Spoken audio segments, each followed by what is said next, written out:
week.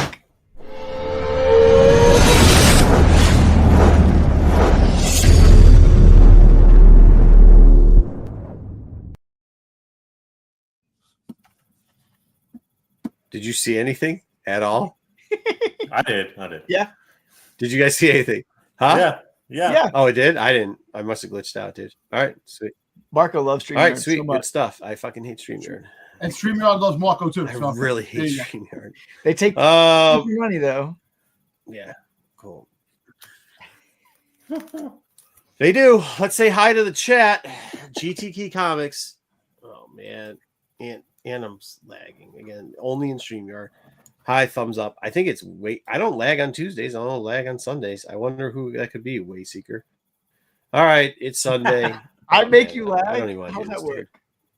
It's Sunday with the Dark Side crew. Let's have some laps with all the S. Yeah, watch. Get off. Go off and come back in. I won't lag.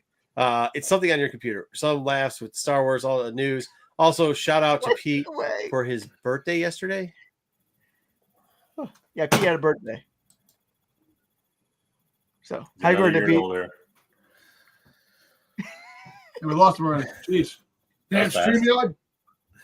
So, I don't have time to click on it. Well, shit. Yeah, Should we say hi to the rest of the chat? No, we'll wait for him to get back here. I think Marco's I I want to take over, though. Take over. Go ahead. Take over. I can't. I don't have controls. I'm not signed in that way. And Marco slipped into the world between worlds, so that's what There you go. Hey, Tommy. Hey, Tommy. Peace. From the UK. Is Tommy live? Tommy, no, Oh, no, that's a couple hours ago. Look at there. Nubs is a disgruntled Ohio State alum. Maybe so after this weekend. Was he involved in the fight? Was there a blue bear down there? Don't pepper spray that was up. Nubs around. That was funny. Yep. Yeah, we can get some Nubs. You covered it last week without me, but I'm excited for the free comic book day. I think he was on the Michigan side saying "Go Big Blue," but more great Nubs. What's up, Apple Man? Good to see you. Yeah, happy birthday, Pete. Good one. You got it. Ed as well. Everybody's wishing Pete a happy birthday. He's what now? Well, he's not as old as Sticks. He's another year older. I don't have no. Well, Sticks has been around since the dawn of time, so he's good. Six is the beginning and the end. He's exactly of us all. He's Alpha and the Omega. Been around since the father of Star Wars, so yes. Yeah. Well, we don't know where Marco is. Marco's just like, chilling backstage, pretty mad. So you guys can't do anything without me. You can't click stuff. We did that already. We did it. We went through it. We did everybody's. No, they just Brad just went came through on. everybody's. Everybody to Bri. What's up, What's Bri? up, Bri J? Where's Marco? Dude, you're supposed to go through slowly and actually comment. Wookie, I got something in news just for you. So we'll see what that is. You'll see if you like your special news for Wookie Fanatic today. Pete's on Why is everybody so It's old? supposed to be on the cover of AARP. Yep. Who? It's going to be the upcoming swimsuit edition of AARP. Yeah, I'll pass. Yep. Old enough to get his membership card now. What kind of jokes are these?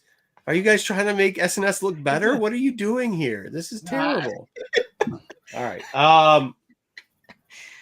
Hey, Dwayne, we did send a picture in the chat this week to Wayseeker. It was a big plushie Nubs for what was it, $3.25 down on super clearance because nobody wanted to buy it. Toys R Us, something like that. Yeah, it was really double clearance. There's like 3 price tags on that. No, there was actually dude. They Black Friday, Cyber Monday, 50% off on top of a 50% off for Nubs and Ollie's. I went to Ollie's for the first time over Thanksgiving. It was an experience. Let's put it that way. Why? There was a lot. Oh yeah, dude. There's a lot of everything. It's not like there was just Nubs. There was a lot of all Star Wars. There's tons of Transformers. So like they had Transformers for like $2, $3, dude. No, where? Ollie's in Wichita. No, hold on, Dom. Where? Because they don't have Transformers here. Go quick. No. There's a whole section in Transformers in Wichita, in Ollie's. Wow. So there was Nubs. There was everything. Yeah, Dom has redone the shelves. We should also. Yeah, I actually I switched it around. Now you get my better stuff, my hot toys and my statues and stuff like that, which I really wanted. And it makes it feel wider, the wider areas. All right, cool. Hey, so this is the last week we're going to do Wayseekers look back at certain books. Shit, I was going to put 2 different books look in there. We might do the internet live today because there's something coming out and we can talk about, because we're going to talk a little bit about the upcoming show tomorrow, Skeleton Crew. And there is it's starting to become like a loud roar, not little whisper anymore, of a character that might show up. We will probably look at his first appearance and say, maybe we should buy it. Maybe we should look at it. Maybe we should see how it is. We'll do that too today. We're going to cover a couple comics. We've got a bunch of news going on. And then we'll kind of give you like the overall excitement and like, because I don't know if you know, but they keep dropping stuff on Skeleton Crew. Like even like you said, last trailer, but then they give you first preview thing. They all types of stuff. So we'll talk about how that's doing, how we think it's going to go, and what we're hoping for with that scenario. So we'll cover all that for you and all that goodness. And then you know what? Hey, if you guys want us, we haven't figured it out yet. We might do a noise. We did no spoiler reviews on Tuesdays for Acolyte. If you guys want us to do something similar, obviously tomorrow night would be Monday. Just give us like ones in the chat or something like that, and maybe we'll think about it. Oh, and speaking of Black Friday, I bought a bunch of these little booster packs too. So periodically, or the preview releases. So periodically, I'll be opening them up, hopefully winning big money. And if not, at least getting Cad Bane, because I need 2 more Cad Bane cards to fill out my deck, because I'm just absolutely killing it at that SD. Like I'm beating people now in the card game. Like people that used to be cocky ain't so cocky no more. I wish Wayseeker actually played the game, because if he did, as I threatened him, I'd kick his ass, and now is the time to get the ass a kicking. It has been less than a year. It's almost been a year. I said he'd give me a year, and I'll take all those mats off your walls. He subsequently removed all the mats from his wall, and he now says he doesn't play the game anymore because he doesn't have any more time. I think he's just a scaredy cat. That's right. You can think what you want. The game, is it still going on? Is it going to be canceled or? No. I mean, it's going like some people. It's going good. Some people are super mad. Some people are super mad because the boa's gone, but now like a lot more people, ever since they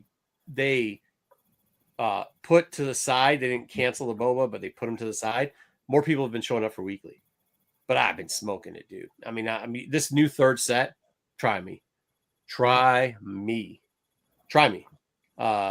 So I've been doing pretty good. I'll have to go to the money tournament. I want to know where the behind the scenes high stake gambling ring is, because that's where I want to get in now. I'm kind of jonesing to throw a couple hundred down and see what I can really do. I think there's a 10K tournament coming up here in Colorado.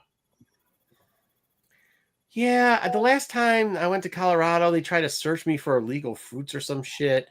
I don't know, man. That state's fucking for the come on, the altitude is too high over there, man. The air quality, is too thin. You paint out there, man. How much you pay to get to 10K? What's a 10K cost? I think the buy-in is $40 or $50. $40 or $50? Yeah. That's for make that. Where's like the $1,000 games? That ain't my level. I'm on $1,000 game level. Where's my $1,000 game? So you get 10K back? What do they place out? What can you place out in that? I think it's like how much do you make? I think first is like 6, 3 and 1. $600? 6,000. No, it's 10K. 6,000? Oh. Yeah. Yeah, 6,000. Yeah, 6,000. Okay, 6,000. That's not bad. Yeah, dude. If for some reason if you drive into Colorado, they fuck Colorado. I bet you Fantasy Flight folds though and brings back Boba because they want their re-release of the first set to sell. So no, they won't do that. There's still plenty of cards in the first. There's still plenty of cards in the first set. That, dude, I opened up a box of those. It's a fucking mess. Cards were like in the wrong spots. They're upside down. Like some people are getting blank fucking cards in the first set re-release. Like it has not gone well. It has not gone well. Was it even out yet? I didn't even know it was out. Yeah. Oh yeah. It's out. All right, but let's get into news. All right, let's go. Phil! What up, Phil? What's going on? Yeah, we got some news off the bat. We're going to save the big news till later. So we're going to start off on a different, smaller note today. But this one was the big news of the week. I don't watch Dune, people like Dune. There's whatever. There's Dennis I like Dune or whatever. I like Dune. He has absolutely no interest in directing anything Star Wars. He's came out this week. He talked about how his love for Star Wars as a kid, and it all went downhill. He said with Return of the Jedi, worst movie of all time. And listen, I actually agree with him on that. This guy can go. You can go fuck yourself. This guy can go fuck himself. Nah, and listen, is he even old enough to watch Return of the Jedi? I was about to say, pull up his age. Pull that up, Jamie. Pull that up. Somebody put his age up. Look this fucker's age, huh? He's 57. He watched him when he was 17. I looked it up. He saw it in the theater when he was 17. Dude, how long ago was this headshot? Like 10 years? I don't know. Dude, this guy's face sucks anyways. Good riddance to this fucking guy. Hey, fuck this guy. When listen to this. Fuck this guy. Come on. He hated the Ewoks. His thing was he hated the Ewoks. He thought the Ewoks should be banned for good. They should have been destroyed. The Ewok, damn them. Shut up. That's stupid. Shut up. That's not even good. The Ewoks are goddamn Care Bears on drugs. Come on, man. They'll eat your face, dude. Yeah, I don't want this guy coming in. Watch out. Hey, like, these are the worst news stories to me. It's like, oh, I have no interest in doing Star Wars. How's that news? That's not news. Dude, just wait till somebody actually offers. I don't want to direct a Star Wars movie either. It doesn't matter. Yeah. Also, too, just wait till somebody directed a ton of money, and then all of a sudden like 2 movies. Like, it's not like he's Spielberg or something here. Like the fucking, I don't want to do Star Wars or Scorsese or somebody. Yeah, I know. Yeah, it was a weak for news other than Skeleton. And plus, even his mom can't like that fucking face he has. So Skeleton's at the end, so I needed something at the start to lead us off because there was everything is Skeleton. You know who he looks like? The dude from Always Sunny in Philadelphia mixed with John Ritter. Wow. No, you know who he looks that's like? A deep cut. That's down right there for you. Dude, I'm trying to think, guy. You know who I'm talking about? That's a little bit like John Ritter now. It's the hair or something. Yeah, I agree with that. Oh man, yeah. Whatever. Stay away from Star Wars. I don't care about you. I never watched. Hey, so 100%, this dude's getting a gig at Star Wars next, right? Like we know that, right? Like no, he's not. He is. They're 100% gonna give him a gig. Isn't Dune supposed to be like 3 parts and take forever anyway? It's a trilogy. Yeah, he said he wants to stick the landing better than George Lucas did. That's his goal. So I like Dune. This guy. I want to stick a landing. I want to stick a landing on a property that I didn't create, unlike George Lucas, who created something. I'm going to stick a landing on somebody else's story that's already written for me. I guarantee they give him a truckload of money, he'll do it. I guarantee. Yeah, I bet you this dude probably tried to do it, and somebody was like, "Yo, dude, you suck. I'm out." That's probably what happened, dude. Fuck this guy. Speaking of seriously, directors, this is the way seeker of fucking directors, dude. Was given. I don't know if this is good or bad. It could be go one or two ways. Complete creative freedom with Andor season 2. The story group provided 0 notes on the season. Good. So that means we might get an F-bomb because I mean they came in last time and they stopped the F-bomb from coming out there. In the show. I don't think that would be more of a Disney control than a story. Yeah, more. Oh, good. Wait, hold on. Let them speak. Let them speak. I'm saying you probably last time he said we needed that F-bomb. Now he said we don't need it. No, I'm saying no. The whole fact is that think about this. You know, what's his face? Last Jedi. You know, had full freedom to do the film. He did his own film, and then the guy who did the Joker got full rights. See, that's the thing. It can go either way. It could be great if you give the director full.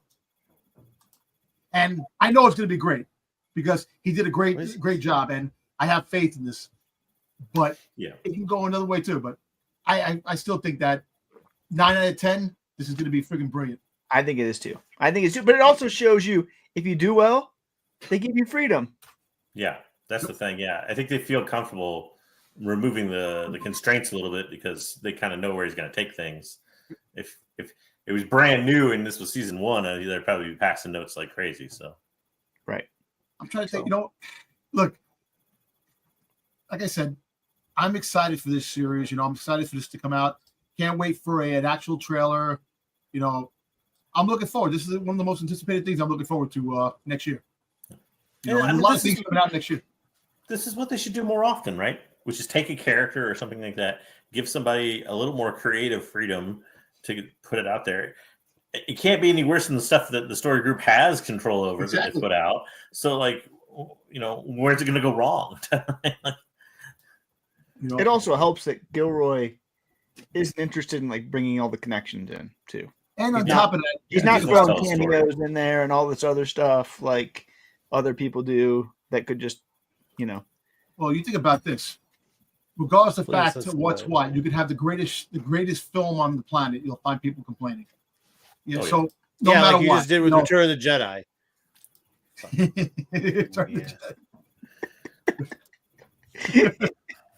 Yeah. No, I thought this was good. I think this is just showing you, Dom Kennedy will stay out of the way. Well, you know what? Listen, but you know what? Look, this is the thing. It's not the thing about Kennedy staying out of the way. It's about the fact is that we all know that Tony Gilroy,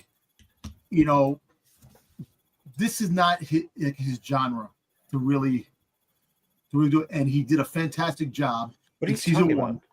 I'm just saying the fact is that Star Wars is not his what he's No, you're right. You're right. He doesn't he doesn't know Star Wars the same way that people do. The fact is that he put out something that was a brilliant thriller. It didn't have lightsabers, didn't have Jedi, Sith, but it was a Star Wars battle. It stood for what Star Wars stands for, and that was great. I don't even think Star Wars. I'll be honest with you. I don't think Star Wars understands what Star Wars stands for anymore. Like that's just word salad what you just said there. Because like Star Wars is different for different people, right? Like that douchebag. Is that guy's face still up? Sorry, I'm clearing out some stuff.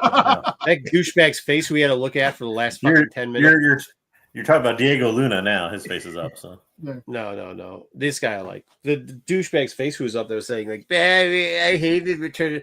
Yeah, no, he's looking at you, Marco, saying, "Would you?" Yeah, I must smack him, dude. He's got one of those weird things where he doesn't really have a neck; it's just like a gullet, right? And he tries to use his facial hair to.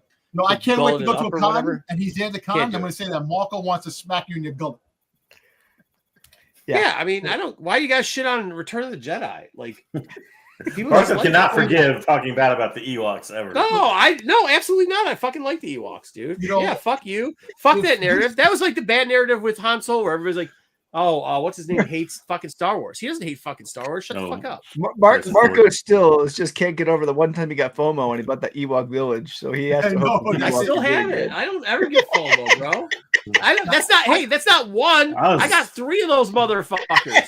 Dude, get the fuck out of here. I don't think that was FOMO. That was the nostalgia driven there, baby. Marco was like my childhood. Yeah, dude, I loved Empire, but I loved Return of the Jedi.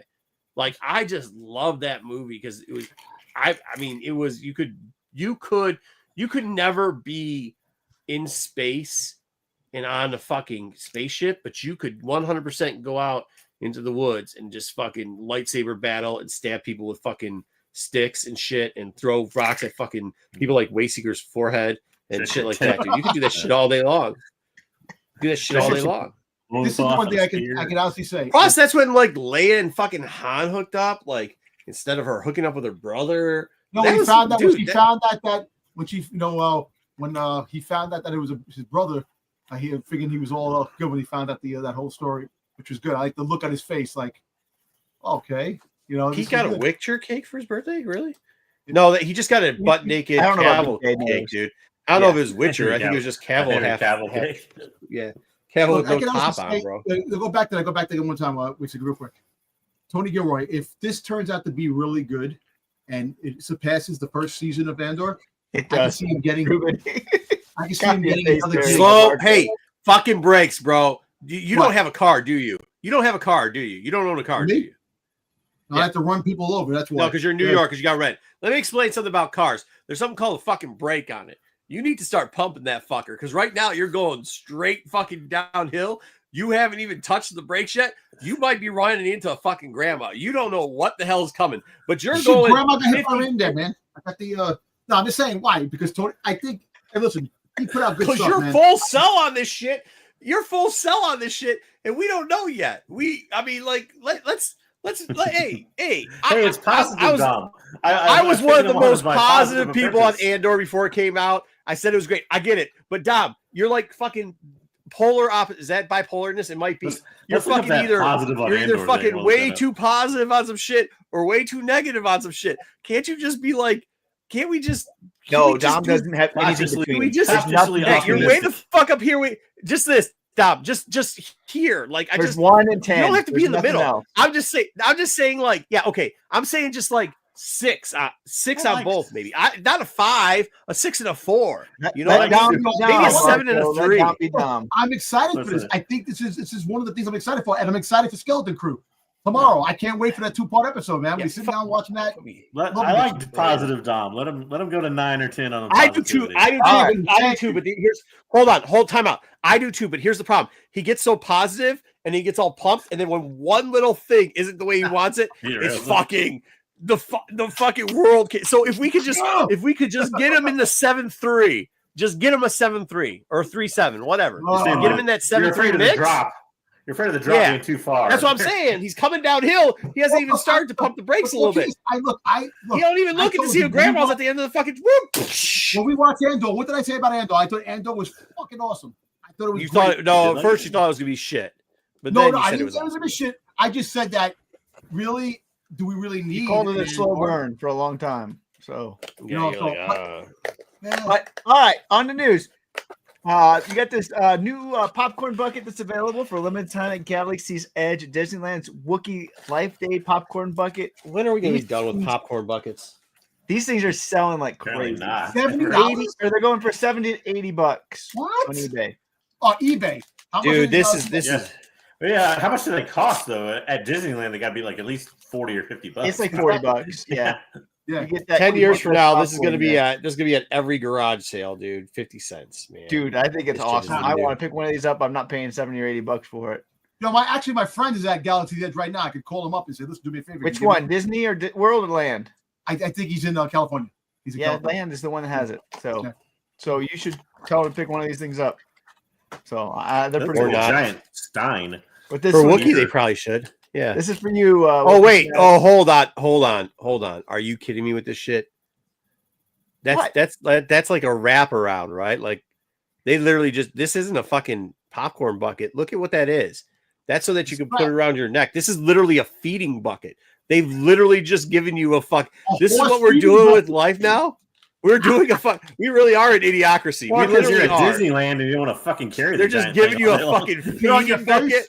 Like a Yeah, face you just hugger? hanging around there. Dude, we do need a Nubs God. bucket. You're right, Dwayne No, Scott. that's actually pretty cool. We You know what? definitely don't need a Nubs The bucket. Nubs bucket would go for a lot more than that. Yeah. Would it? Yeah, it would. I'd buy them all. I don't think anybody would. It'd be on clearance. All right. All right. Hard Star pass, Wars Hunters. I enjoy this Yeah, game. for I haven't sure. played in a while, but Star Wars Hunters, we all thought this was one of the better Star Wars games that's come out in a while. Did It we? is headed to PC in early 2025. Did we? early- I don't think we all did. I think you're full of shit. No, Once you again, even wasting your enjoyed life. it. All of I we all did. I played it. did. But all you bitches backed off and stopped playing. You guys don't do anything. This is why you guys never Just win at because life. Me? You- I this- remember you my guys back hurting from carrying you No, guys. no, JJ that's not true. Me and JJ was like JJ, on level 80. me and JJ played a lot. Me and JJ No, played a JJ lot. was like on Everybody level else, 80. We were both Nobody. like on level 40. JJ was like on level 80. Let's be yeah, clear but you about it. started like a month before me. I grinded for a little bit, but then Yeah. nobody played it anymore. Yeah. You never asked to No, play. I still played a little bit, but I've trailed off into Anyway, other games since then. It's going on. It's head to PC, which is encouraging. No, problem it's is that not because nobody plays that shit anymore. The problem with PCs, people always have the advantage. So Yeah, that's the they- difficulty of Well, cross. I mean, this is kind of like that thing did glitch a little bit sometimes too. So it already had problems. So Hey, They You can can play it. no You can play it on Wrong date. PC prior to this too, with just a I just minimal noticed the effort wrong to- date that Yeah. Ruben said. You put 11/24/24. on I this, know. Yeah, you put the wrong date on I'll there. fix it. It's just because all I do is cut and paste that shit because I have Yeah. church. I Anyway, put it in between church and all the other shit. Nobody cares. if you don't have access to the game, you'll be able to pick it up on PC. You can apply for. Wait, if early you don't have access to the hold on, if you don't have access to the game, you think you have a fucking PC, bro? you might. So you don't have a phone, you don't have Hey, fucking. There are people that will gaming only system. play games on their PC, but I don't look for this like winning over the Overwatch crowd or anything out there that plays Yeah. on PC right now. Yeah, so.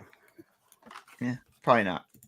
Other game news: Star Wars Outlaws had its first expansion wild card, the DLC. I played this thing. Go. Let's talk about that. 'Cause I think you guys are kind of talking about it. It's horrible. Absolutely How bad? atrocious. Let me just say this: the game is much better. They did a lot of improvements to the game. They improved the aiming system. Now you don't have nearly as much stealth. Okay. Places you can actually carry a weapon. Like before, when you had a sniper rifle, if you picked up a sniper rifle and tried to climb to the top of a tower, you had to drop the sniper rifle and you couldn't take it up with you. It was stupid. How do you like the update? They changed that. Hold on. Yeah, how do you like Wayseeker? What's his name talked about it last week. He was like, "Yo, dude, the fact that they changed the like sneaky thing now. How do you feel about that?" It's better. It's all better because now you don't have to do it anymore. If you want to sneak around, you can, but you don't have to. That's all better. But this thing, $15 for under 3 hours of gameplay. You go to an area, you can't ever access it again after you're done with the gameplay. It's a one-time only. Go to this area. It's so stupid. Oh, for an open world game? Go back there when how much does it cost? $15. Man, it's and they already got your money. They already got my money. This is such a waste of time and money. I was so mad playing this thing. It's almost like somebody told you before it when it came out that it was not going to end well for you. It was. What are your questions? What's your questions, Dom? Did they update Vess's face? Actually, they did. They did do some graphical tweaks, supposedly. So, yeah, the game is actually better. Why does it matter? Overall, this DLC is a 1 out of 10. Don't waste your time on it unless you already bought it. Yeah, open world with closed sections, isn't it? Like, yeah, you can never get back there again. That's not open world. Yeah. Whatever. Before it was open world, it turned into a stealth game. Now it's an open world game that is closed off after 3 hours. This thing's gonna fucking die on the vine. We got one more expansion. We got the Hondo expansion coming out next year. I'll play it. Are they gonna fix fucking? Play because you already paid for it, right? Lando's jawline. He looks soft there too. Already paid for it. You say I'll play it like you're gonna buy it and download it, but you already paid for it. They got your money. So I gotta play it. I feel guilty not because I already paid for it. But man, this is a waste. Marco's like been railing on this game, like how much money I spent on it. This is the worst $15 I've ever spent in my life. Dude, this is what I'm telling you, you fucking shitbags. You sit there and make fun of me all day long about not getting the newest tech or whatever, or waiting a while for stuff to pan out and shit. And then you tell me how you're broke. And then I say, yeah, it's because you waste money on dumb shit like this. You just spent $15 on something that fucking a blowjob probably would have lasted fucking longer for, dude. Like, well, what's wrong with your life? It's more of a problem indicative, like I said, that they basically, so this content was done, right? Like they could have included this no problem in the regular game release, but they want your $15 out of you for a gold edition or deluxe edition or whatever the fuck they want to call it. Yeah, whatever junk. And, yeah, whatever they want to call it. And they get it up front and they give it to you and it disappoints because it gives you 3 hours of crap you don't want. And it's like that routinely. It's not just this game, honestly. It's like that routinely with a lot of stuff. It was supposed to be a Sabak heavy, right? Wild card. You play 3 hands of Sabak, not even 3 games, 3 hands of Sabak in the whole thing, and you can't even go back and play anymore. Doesn't open up anything new with Sabak. It is like completely misinformation. It's horrible. I mean, I don't know what to tell you, except for I told you so. So I told you so. I knew you were going to say that. I knew it. Why wouldn't I?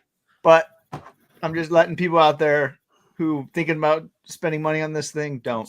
Nobody out there. The way modern gaming works, unfortunately, it's the way dog it shit, works. dude. Nobody's thinking about spending money on this. Most people. All right, we got this one coming out on Tuesday. Marco's got to actually listen to a book, Audible or whatever. It's the. Can we just ask Wayseeker while he's stuttering through this bullshit a question? I'm the only one here who does consume all the shit. So why is it Marco has to? I consume. You think to be fair, you have gone on record as hating audiobooks mostly in the past. I do hate audiobooks, fair. Why is her face so crooked? But I also like Calvin Scott's. What do you mean? Freaking Lord. Why do you give a fuck so bad about fake? I believe it's a smirk. I believe it's a smirk. Yeah. Anyway, the audio drama Tempest Breakers comes out on Tuesday. I don't know when we'll review it because we got a lot of skeleton stuff coming out next week. But we might do it next week. We might do it next week. If you, it's only 6 hours.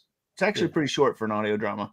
So for you, that'll be about 3 hours, maybe because I speed it up to 3 times or 2 times the speed, and just I mean, the accents are so bad in these things. Like after 2 minutes of them getting annoyed, like You gotta make them sound you like didn't shit. understand what I was saying till last time when you had to listen to one, and then all of a sudden you're like, oh shit, now I see what he's saying. Yeah, it doesn't matter because their fucking voices are This horrible. is full cast, right? I think This is full cast. Oh, yeah, is so it? it'll be a little bit. Yeah, it'll be a Oh, little nice. bit better, hopefully. So. All right. I mean, Kevin Scott. I'll give you this. Maybe his writing kind of You fallen won't off, have but his audio's always been pretty. you won't have 40-year-old men pretending to be 10-year-old girls in this Yeah, one. fucking, Yeah. that's not a good look, bro. 2024, yo. Yeah, good. All right, I'm looking forward to this one. I don't know why Wayseeker thinks I wouldn't. I did. I actually like the Tempest Runner, so I mean, I'm looking forward to this one too. Yeah. Tempest Runner was really good. Yeah. So hopefully it has that one. Yeah. I don't know if you covered this one last week. Fair. Good point, Ed. But Ren's Legacy lightsaber was released, and it comes with the limited edition new variant for Rise of the Kylo Ren 1. I actually think this variant is pretty cool. I like that. I like Ren. Limited to 5,000. This is probably one that you might just want to store away. Don't pay a lot of money for it. Right now, it's going for like $100 on eBay.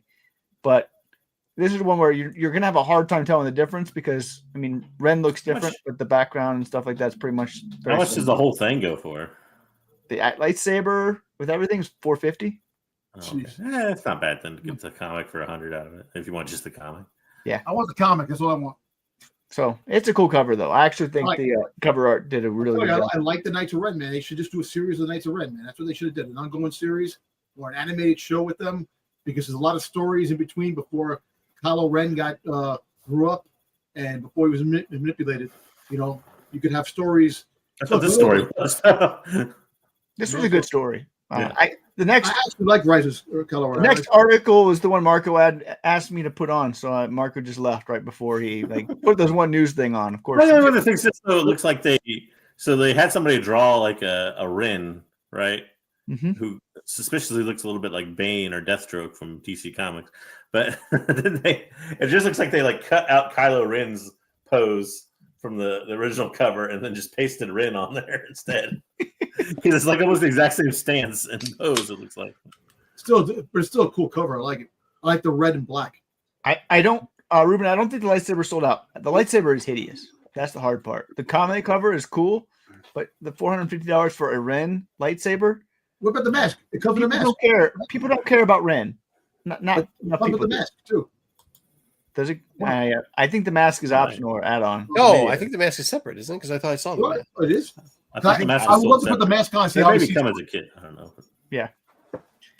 I think you can do it either way. All right, this one's for Marco. Aether Prime is going to appear on the cover of Legacy of Vader 1. It's a sneak peek variant to tease the upcoming Jedi Knights comic. Ooh, I like that. Okay, that's what it wasn't for me. I did that to see Dom's impression on this because this is what Dom is asking for. So we'll see how this goes. Pointless comic covers. Yeah, no, I know. You know, but I'm telling, like I said, there's very few comics that are really catching my attention these days, and like I like this. Yeah, this is. Do you know how many comic covers there are for Jedi Knights? One. Probably 10. How many? 10. There Is are. 10? There are exactly 10 covers. Mm-hmm. Are you 10 kidding me? covers. Now, or this is the 10th one? No, this is for Legacy of Vader. This doesn't count because This character is not actually. This character Legacy of Vader. Hold on, this character is not This is the variant for Legacy Vader. It's Right. not actually even showing up in Legacy Vader. Yeah. It's showing up in a different series. How many are Legacy of Vader though? How many covers are there? Aren't there Oh, like 8 or 9? I think there's only like 6. Yeah. What? It's not as many. Oh, But only 6. Come on, man. That's 7. Listen, they're teasing another one that has 10 covers. So basically, this is cover 11. listen. Mark Spears can turn around and go hold my beer with his 30, 40 covers, man, for monsters, man. So this is nothing, man. Come on. My only thing about this one, so What does that sound like in your? Hold on. What the fuck does that sound like in your head, Dom?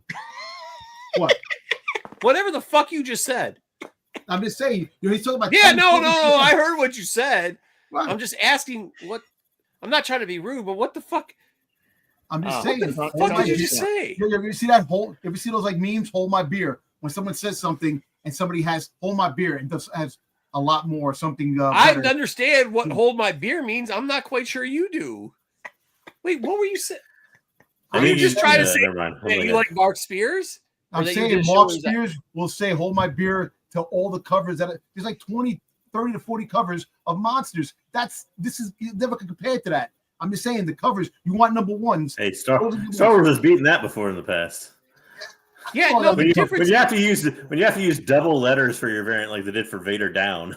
Yeah. Well, Vader Down was all actually Vader Down didn't have a lot of covers. Yeah, Vader Down. Yeah. And that was a good series 40. Too. I like that series. So. Yeah, anyway, I don't know. Did anybody understand what he was trying to say?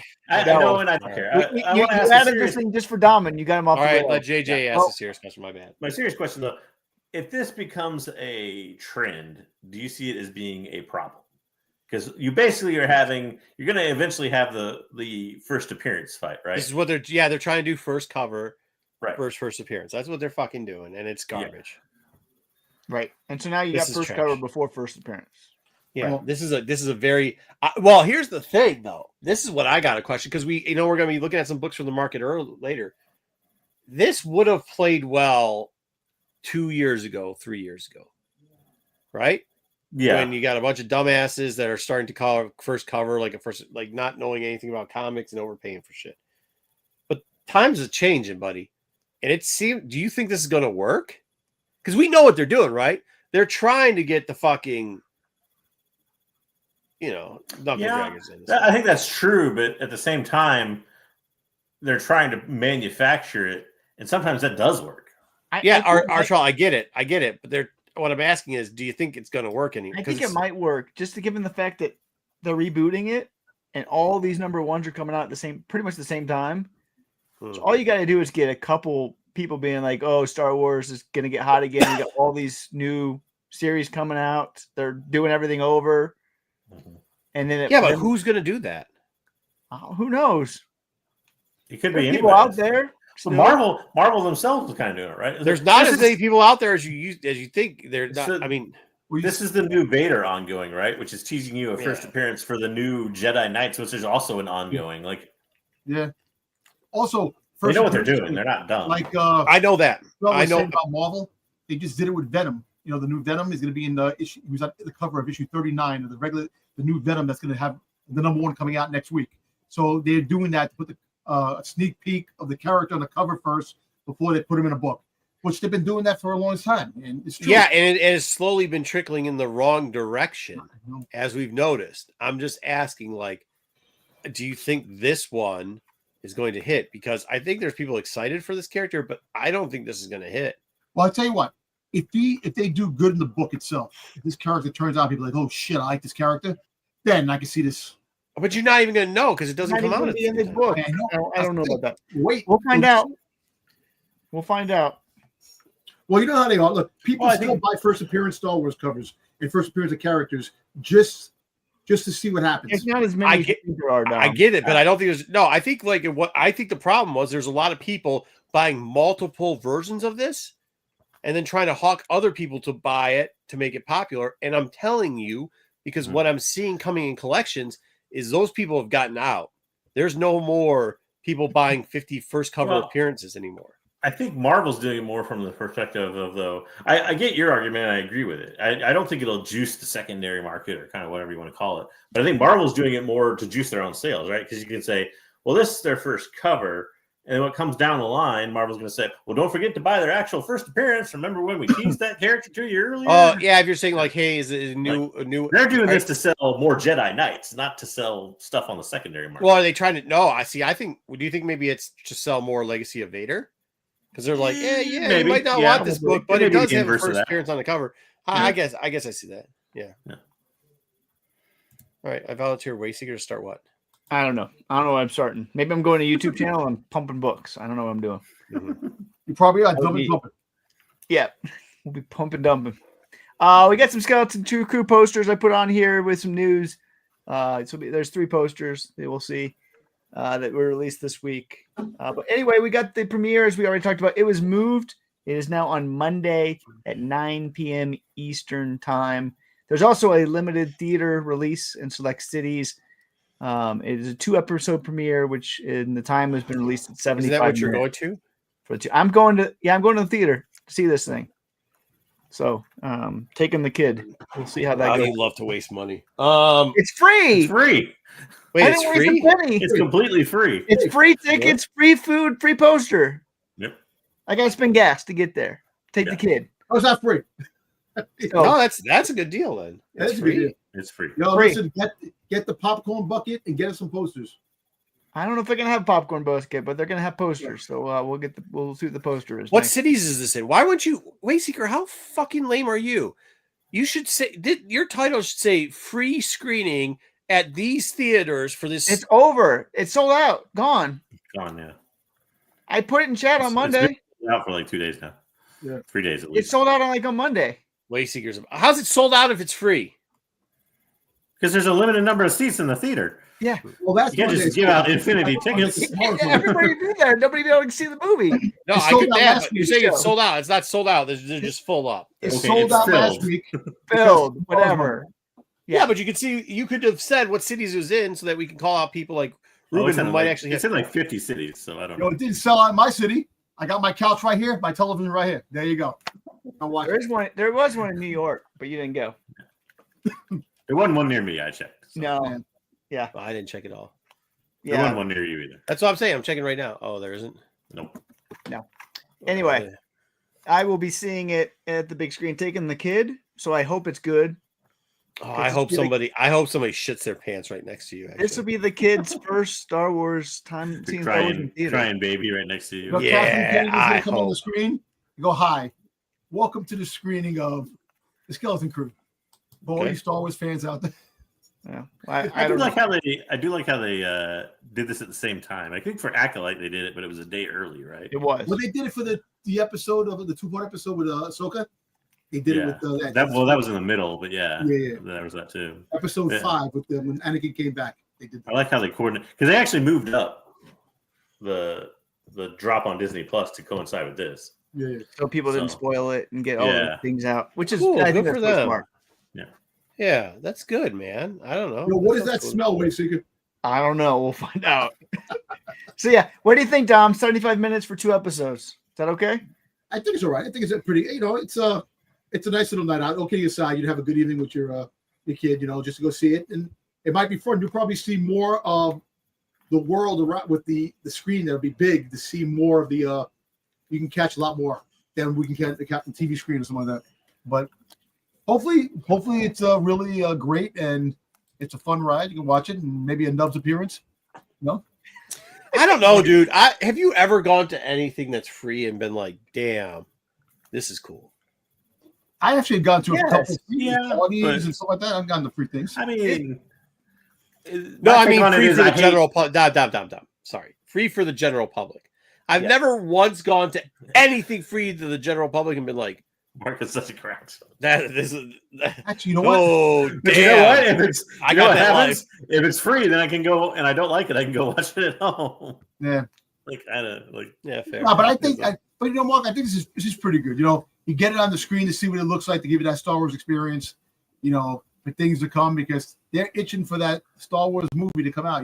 I wouldn't Mhm. mind if they did it like afterwards, like after, like okay, cool, we did these 50, and then we'll do like a $5 screening or something for like Yeah. at the end of the week. I take the Yeah. kids to that.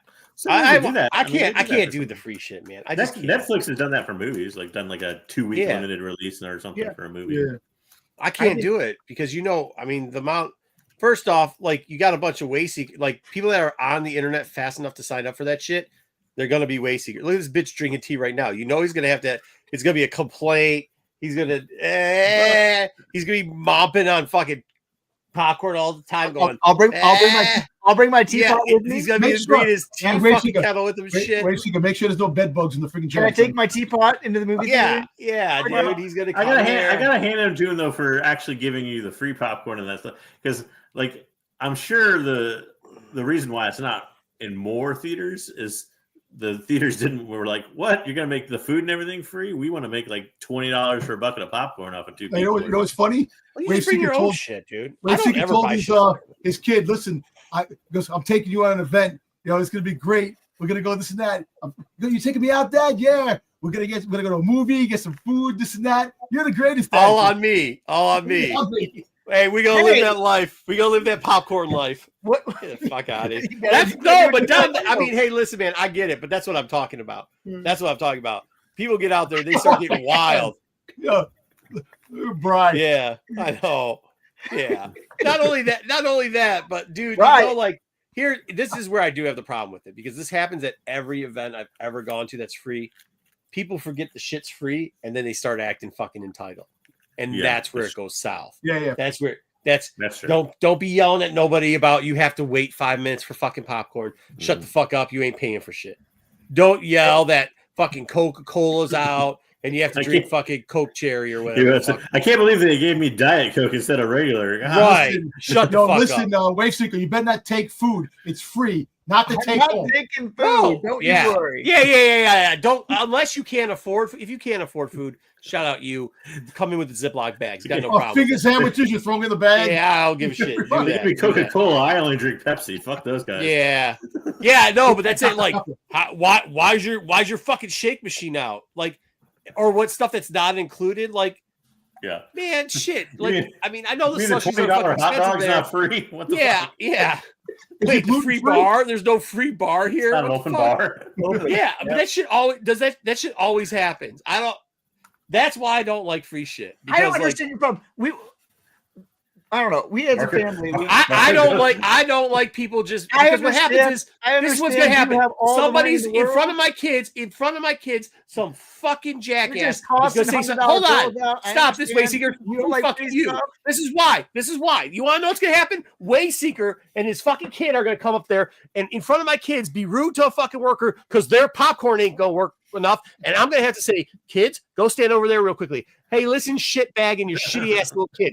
Say one more thing to this worker, you're gonna miss the whole fucking spot.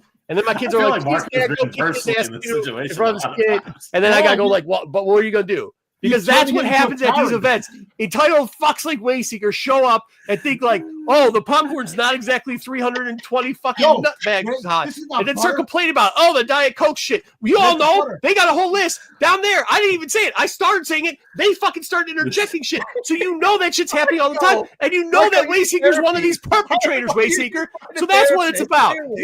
You're one of these dudes that go to 3 events. You can't have nice fucking things. You gotta fucking ruin it by complaining all the goddamn time. What? That's it. That's why. I don't go to these ruining for everybody. I asked for butter, not light butter. Yeah. Screaming at some person making fucking minimum wage. You're getting free shit. You think that person wants to be working there on free? Dude, Wayseeker, if you had a real job, you know one thing. Every job that you've had, if it's ever been a shitty job, if you've ever had to have a service job before. I don't want that poster. It's real. If you ever, you're gonna complain about posters if they're out. Right? Dom's got it. See, Dom's added in shit.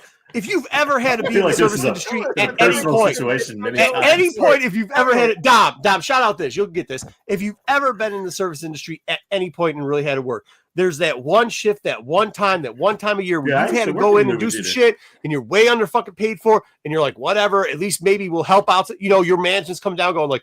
But just think of all the people you're going to help. And shit you not, the second person in line's fucking Wayseeker.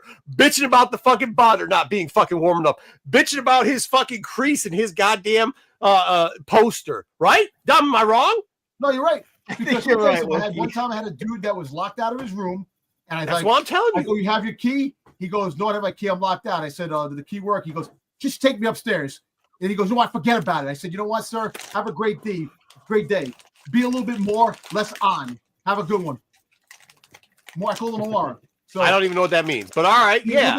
At least you got my back on that. Slept outside. No, all right, moving on. Yeah, that's another thing. Hey, don't mess with people moving food. Exactly.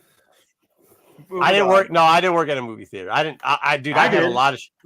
I've had a lot of jobs. That's not one. I don't think you could pay me to work at one of them. Let's say one of these are the posters. Which one would you rather have? I love the one. I like this. All the stuff they showed on the left. I know. I like there's like 5 things. The homage to E.T. Looks like E.T. That one's coming up. That one's coming up in a minute. Okay. I hear the directors when they're doing it. As you can see here, right, Scott. Right, Scott. Are coming. Which makes me think, since David Lowery did episode 2 and 3, we're going to get it cut right at some sort of,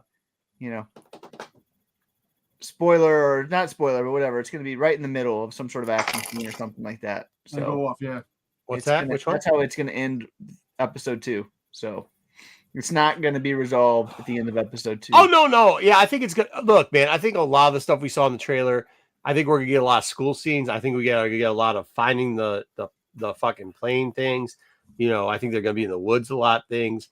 You know what I mean? It might be they press the button, they hit hyperspace, and that's where we end after 2 episodes. I mean, that might be it. Because they're gonna have to lay out this whole world and everything else that's going on there.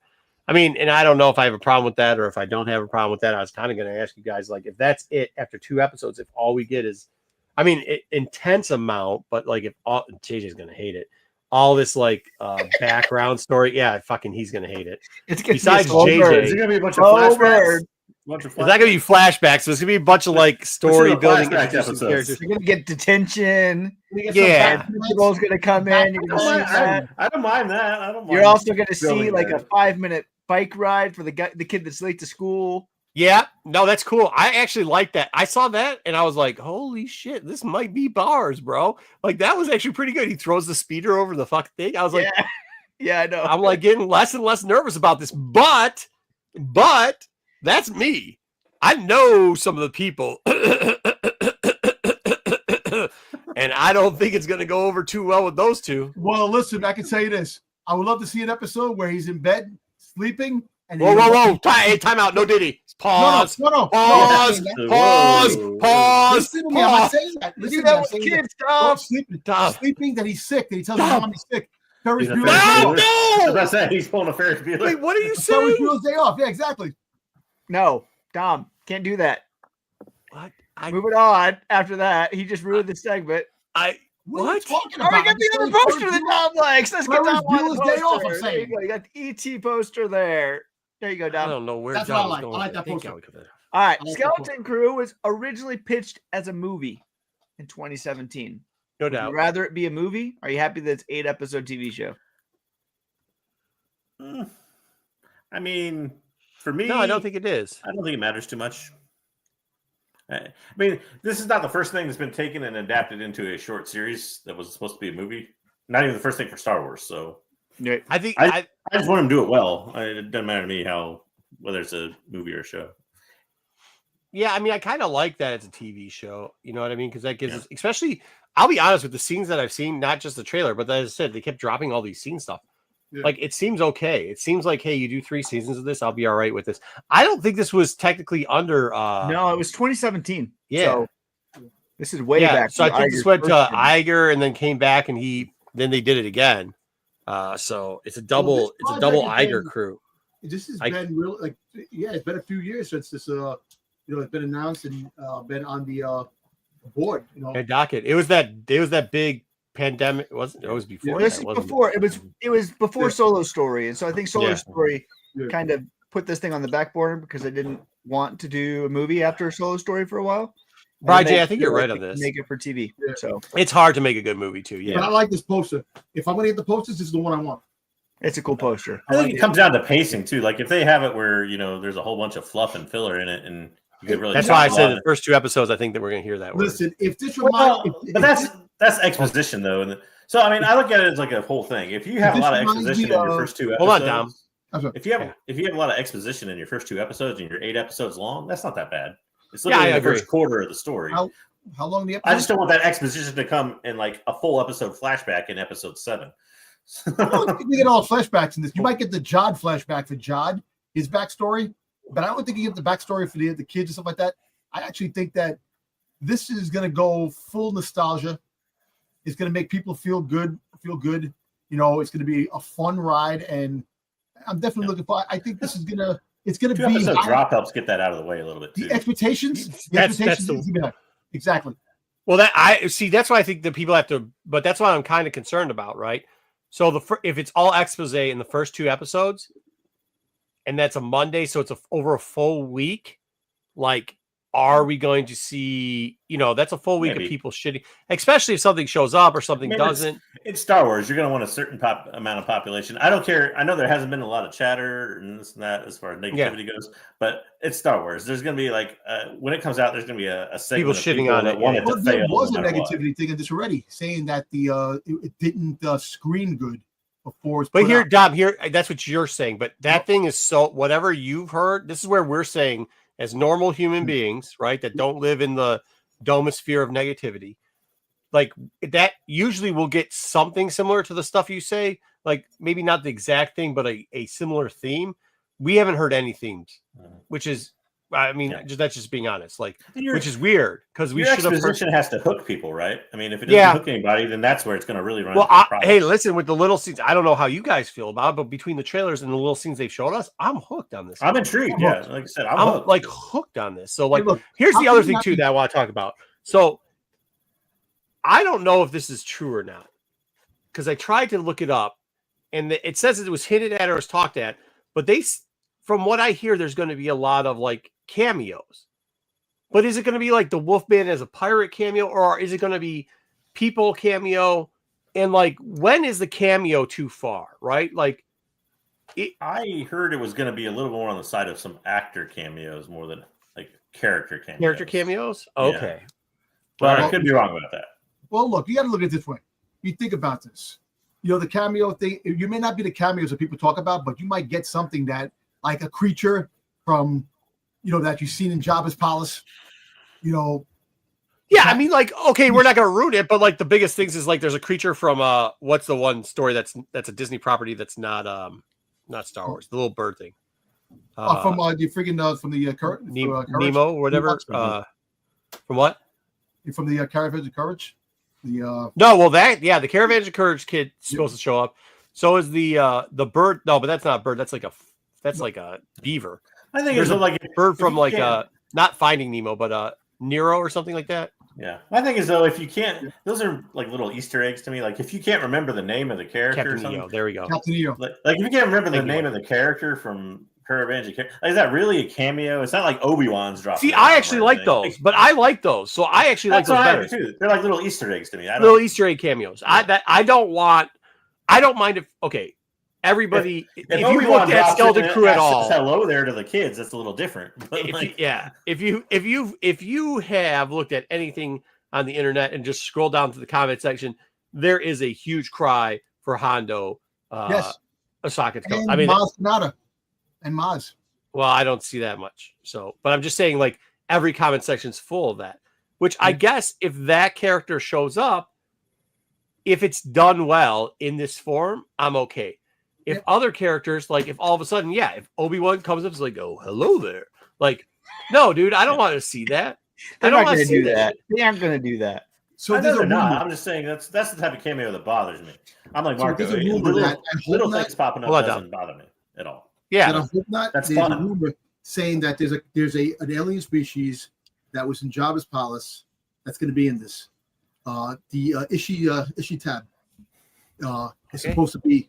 Well, so apparently he's on Tatooine, and it looks like that the scene that there might be a visit to Tatooine in this, which I hope not. No, we aren't going to Tatooine again. But if there is, I don't think that either. I'll be honest with you. I think but I think that some of the stuff is people are just trying to make that stuff up. Like the Captain EO thing, I think that's cool. Like instead of having like the shit. Remember when we were in what was it? What's just the one where they had little kid Leia in it? What the fuck show was that?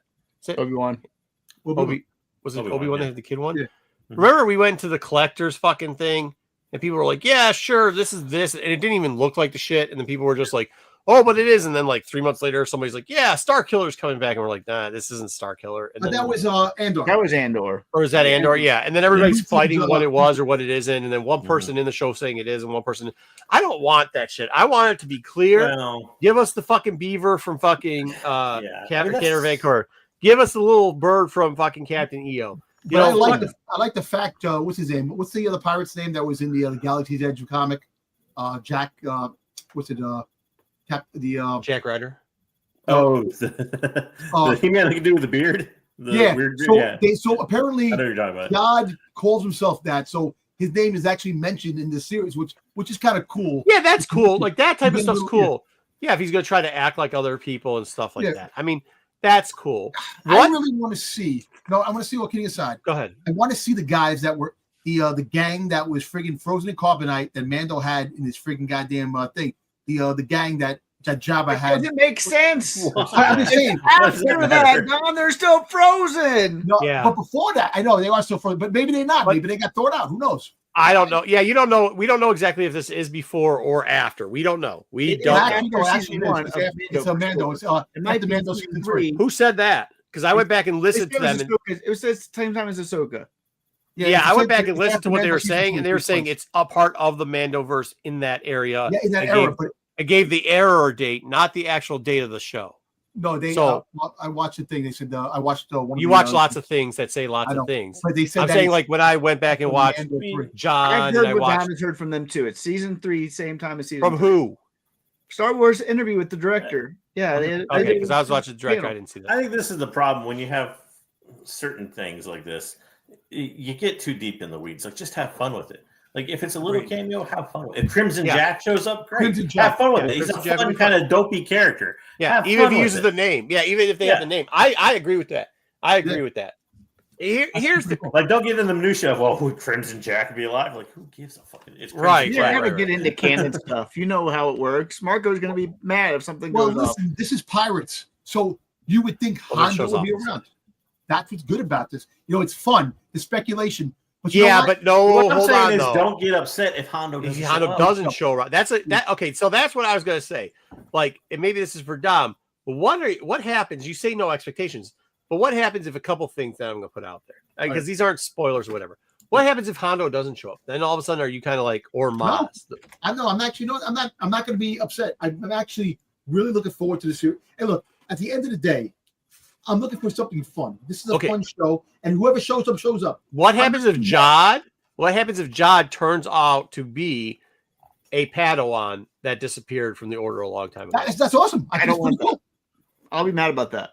Well, actually, if you go into the Wikipedia, his What if he's a Wayseeker? his mother is a Force user. So that might be something that could be, or it could be somebody that's not. Maybe he took the name, but I will be a little disappointed in that only because it's a story we've seen so many times, and it gets kind of tropey after a while. Will it be the end all be all of the show for me? No. Me personally, I think he's a con man. I think he's What a if con he's man like what if he's the dad to Broom Boy? can't be because Boom Boy took place. Broom Boy's like a shot. Broom Boy's, you're saying, well, it could be, yeah. He could be the dad to Broom Boy. He could be the Any dad. of these things come true, I'm out. Like, I don't want any of this. That would be stupid to me. What happens if he turns out? What happens if he turns out he's nobody? That's it. fine. That's fine. I'm okay with that. I'm cool with that. Don't turn him into somebody like related. Everybody thinks a lot of people think that he's going to screw the kids, right? Like they think that's what the big thing is. Oh, he's not who he seems to be. What if he is who he seems to be? What if he's just some dude who used the Force? Maybe he was too old to be it, whatever. He's out there and his intentions aren't truly bad for the kids. You know, maybe I just don't want to see him bad, and they fucking turn him to be good. Just be bad. That's a Star Wars. I don't think that's going to happen. That's a Star Wars trope. I know. But like, I wouldn't be too upset at that because this is not just a Star Wars trope; that's an everything trope. Yeah, have the character that he's playing those kids, but then at the end he grows to like them, and at the end has a change of heart. That's probably kind of what his character will be. Yeah. But what if that's not the case?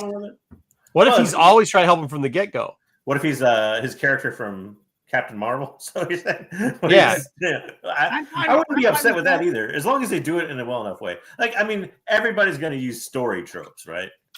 Every project ever is going to use a story trope. Just don't make it boring. Is the thing. What happens? Hey, what happens if he turns out to be Kincaid Skywalker from Legacy? I'm done with you. I'm done with you, Dom. I'm done with that. This is as bad as I draw the line at Cade Skywalker. I would be out on that. Okay, hold on. One more thing. One more thing is over. One more thing I want to ask about that fucking planet. Okay, the planet the kids are on. Dom, what is that planet? The one that looks like a city? I don't think the planet that they're on, the industrial planet, is the nod to the Old Republic. It's the planet they go to that they shoot out in the space. No. The planet where we see them in classes. Oh, that's like okay, it's a industrial planet that has suburban area, but it's all other stuff. Do you know what the word industrial means? I think it's no, clearly not. I think it's an inner. A lot of people are saying it's outer world. I think it's an inner world. It's just in and the outside is a whole bigger thing. And the Empire wants it. The Empire is looking for it, and that's why the Empire and the Republic are looking for it. You have this gone. You mean You know, what's he's left of the he's not Empire? talking about. Hold on, he's not talking about the Empire. He's talking about the remnants. First Order? He's talking about the remnants. Okay. He's talking about the remnants. The remnants are looking for it, and that's what Jod is going to get paid. He finds out these kids are from that planet, and that's why he's going to try to Am I find the only one that? Sorry, Dom. Am I the only one though that thinks that we're not going to see a lot of like remnants versus Republic storyline in this? I agree. I don't think there's gonna be a ton of it. I think we'll see the Republic. I think they're in a Republic planet now that's probably closely controlled by the Republic, like nefariously or not. I don't know. I think all the droids and stuff there maybe. So I think it might be the opposite of that.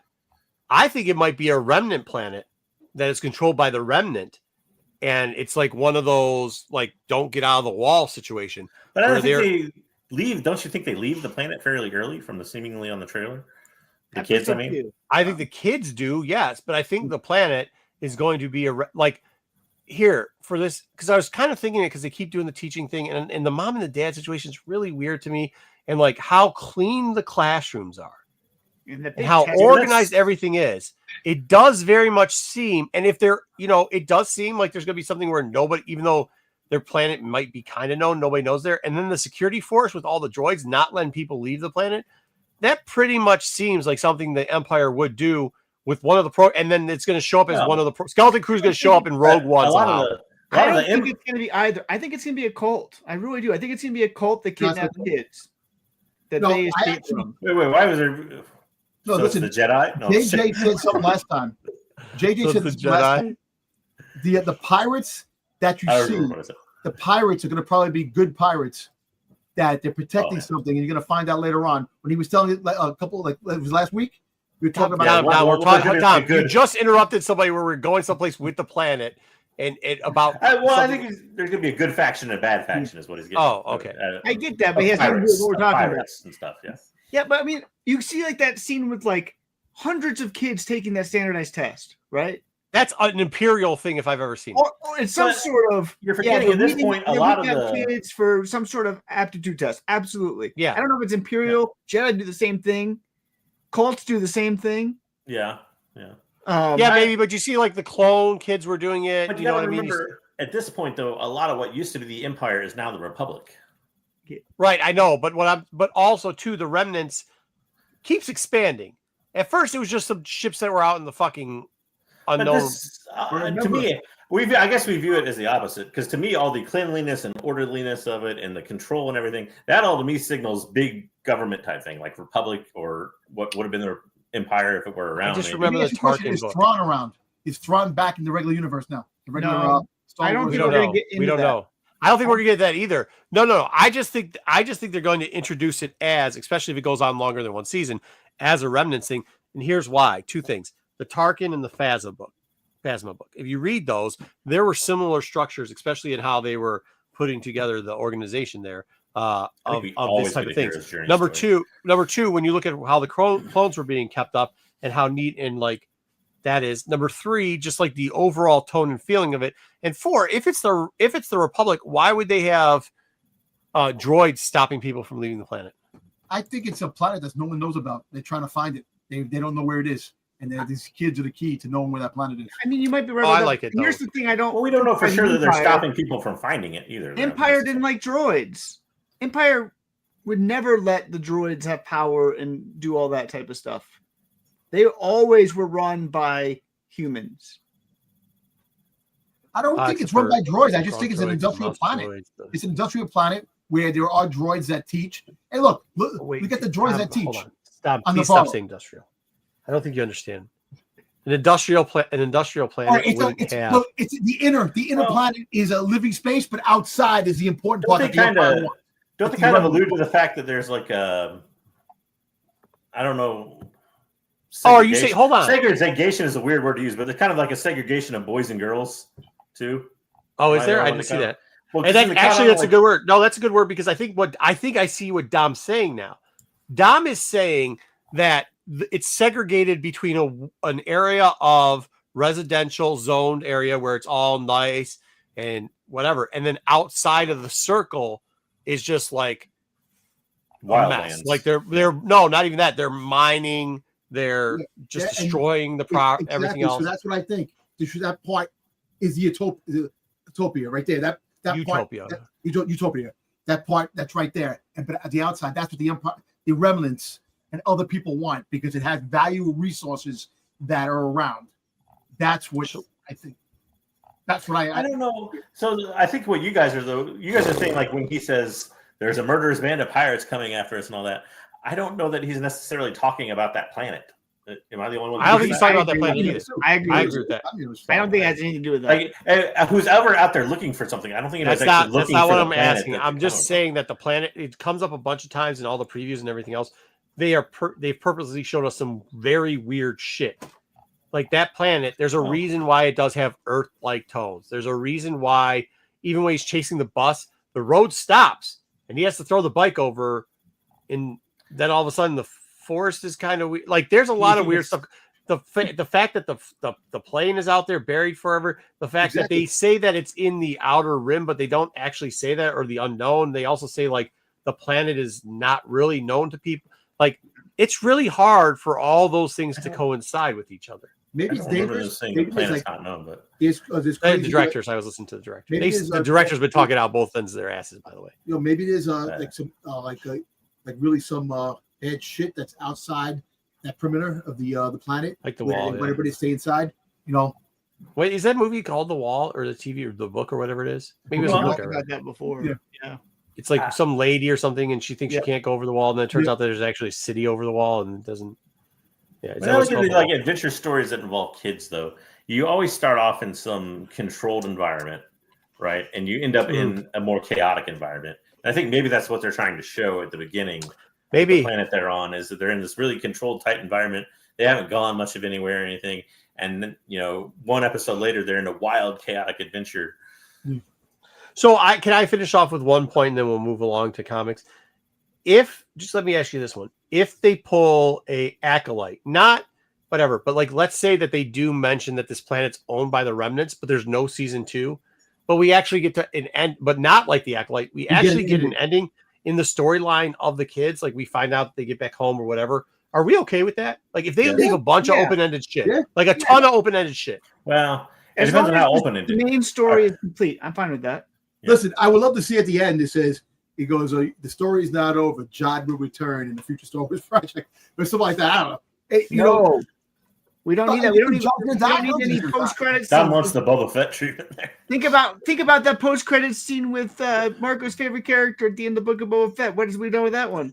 Fucking goddamn Cobb Vanth. We haven't done anything with that. Don't give us any. Listen, hopefully the Grogu and friggin' Mando movie gives. You gotta hate on Cobb Vanth, bitch. I love Cobb Vanth. I hate how they tease that Cobb Vanth is coming back, and we haven't got anything in 4 years. They should have had him instead of fucking Boba Fett.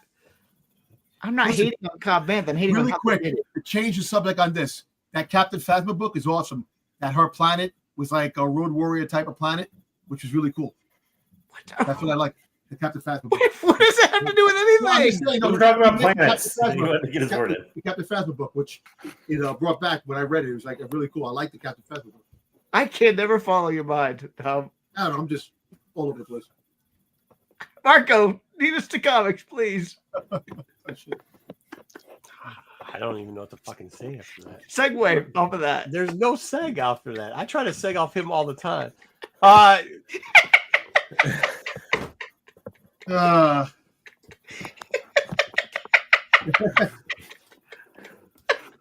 at least it was at the end, so I mean, it's like the Phasma book was good. Yeah, it was good. Like I'll turn around, talk something, go, oh, a squirrel.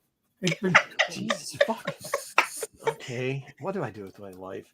All right, Star Wars. Speaking of, what am I doing? Hey, look, man. I know that fucking character is ridiculous. One bounty hunter that's got like the IG fucking thing on him and everything else. Half droid head. Yeah, I mean, but like we got Afra back, and she's being written well. Yeah, it was good comic. This is good. This is exactly what we saw in Wayseeker's news story is what worries me about them introducing Carrie's first appearance and then the story, like Legacy of Vader. No offense, I don't want Legacy of Vader. I don't want it. I also don't want whatever the fucking Jedi book they're giving is. But this right here is fucking pretty damn good, dude. Like this was pretty good, right? You guys enjoyed this? Good. Both comics this week I thought were really good, to be honest. Did you get the third one? I couldn't. other Dark Horse one? I'm not sure which one. I There's got two, the okay. yeah, that one. Which one? I got this Occlusion Zone. I did not get Echoes of Fear. Okay. Why? I got Why? the Occlusion Zone one, and I like the Occlusion Zone one a lot. Why? I love Rue. So here's the part that sucked about this comic. Let me be honest. It sucked. No, this comic was really good. The problem was the last two Insider stories were a prelude to this comic. So if you haven't read the two Insider stories, you don't know what's going on in this comic. Do you see what you're doing here, Wayseeker? This is I why love people the don't like Insider you. stories. This is why people don't like you and they don't respect your opinion. This is the exact reason why. Because you're trying to dark sell on fucking 3 words, 2 sentences maybe, in a fucking magazine. Like a standalone, not a great story. But instead you're going like, well, here's You don't the like thing. the Drigget stuff? I thought the Drigget and stuff was good in this book. I thought the Rue stuff was good in this book. I thought they moved both characters along, and I want to see what happens with Drigget and Gabby coming up. Do you want to know what the problem with this book is? Real easily. The problem with this book is when the fuck did 1 come out? And when the fuck does anybody care? The second problem with it is even if they had it like coercive, whatever, even if they had it come out right when it should have came out, like doing these end play-ins that have to help move the characters around in Insiders, which fine, okay, read the Insiders, cool. But it shouldn't be a requirement. You shouldn't have fucking homework. This is why your book reports are so fucking boring. You always want to have fucking homework, dude. You shouldn't have to have homework to pick up a fucking comic book, dude. And that's what this is. This isn't something pleasurable. This is a fucking, you're the kid that asked for extra work in school. This isn't that. This is exactly that. You shouldn't have to do that. You should be able to be like, okay, the art was on point and the story was very well told. And it wasn't. So The story was good. What wasn't good about it? What didn't you like about the story itself?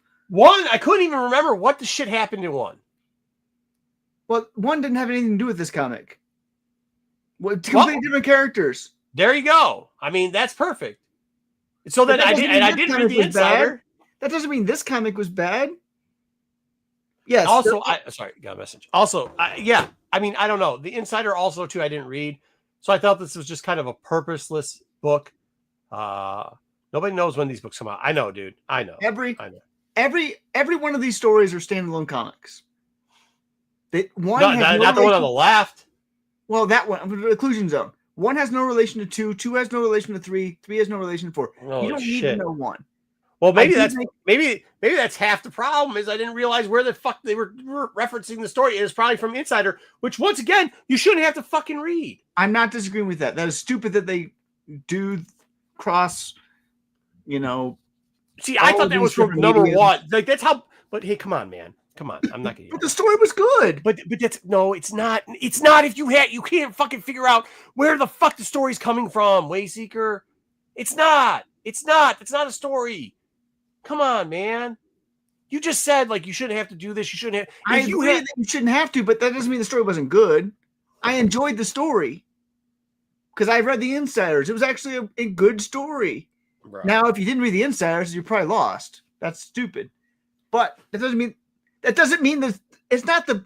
You just called it Marvel's stupid. Fault. That's Marvel's fault. That's not Marvel. That's fucking Dark Horse.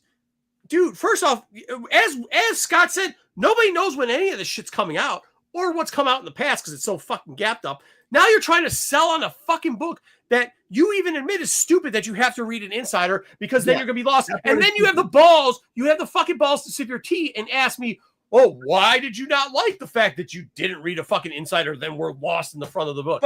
Because I don't want to spend $6 on a fucking book not knowing what the fuck the pre-story was. Do you not like Rue?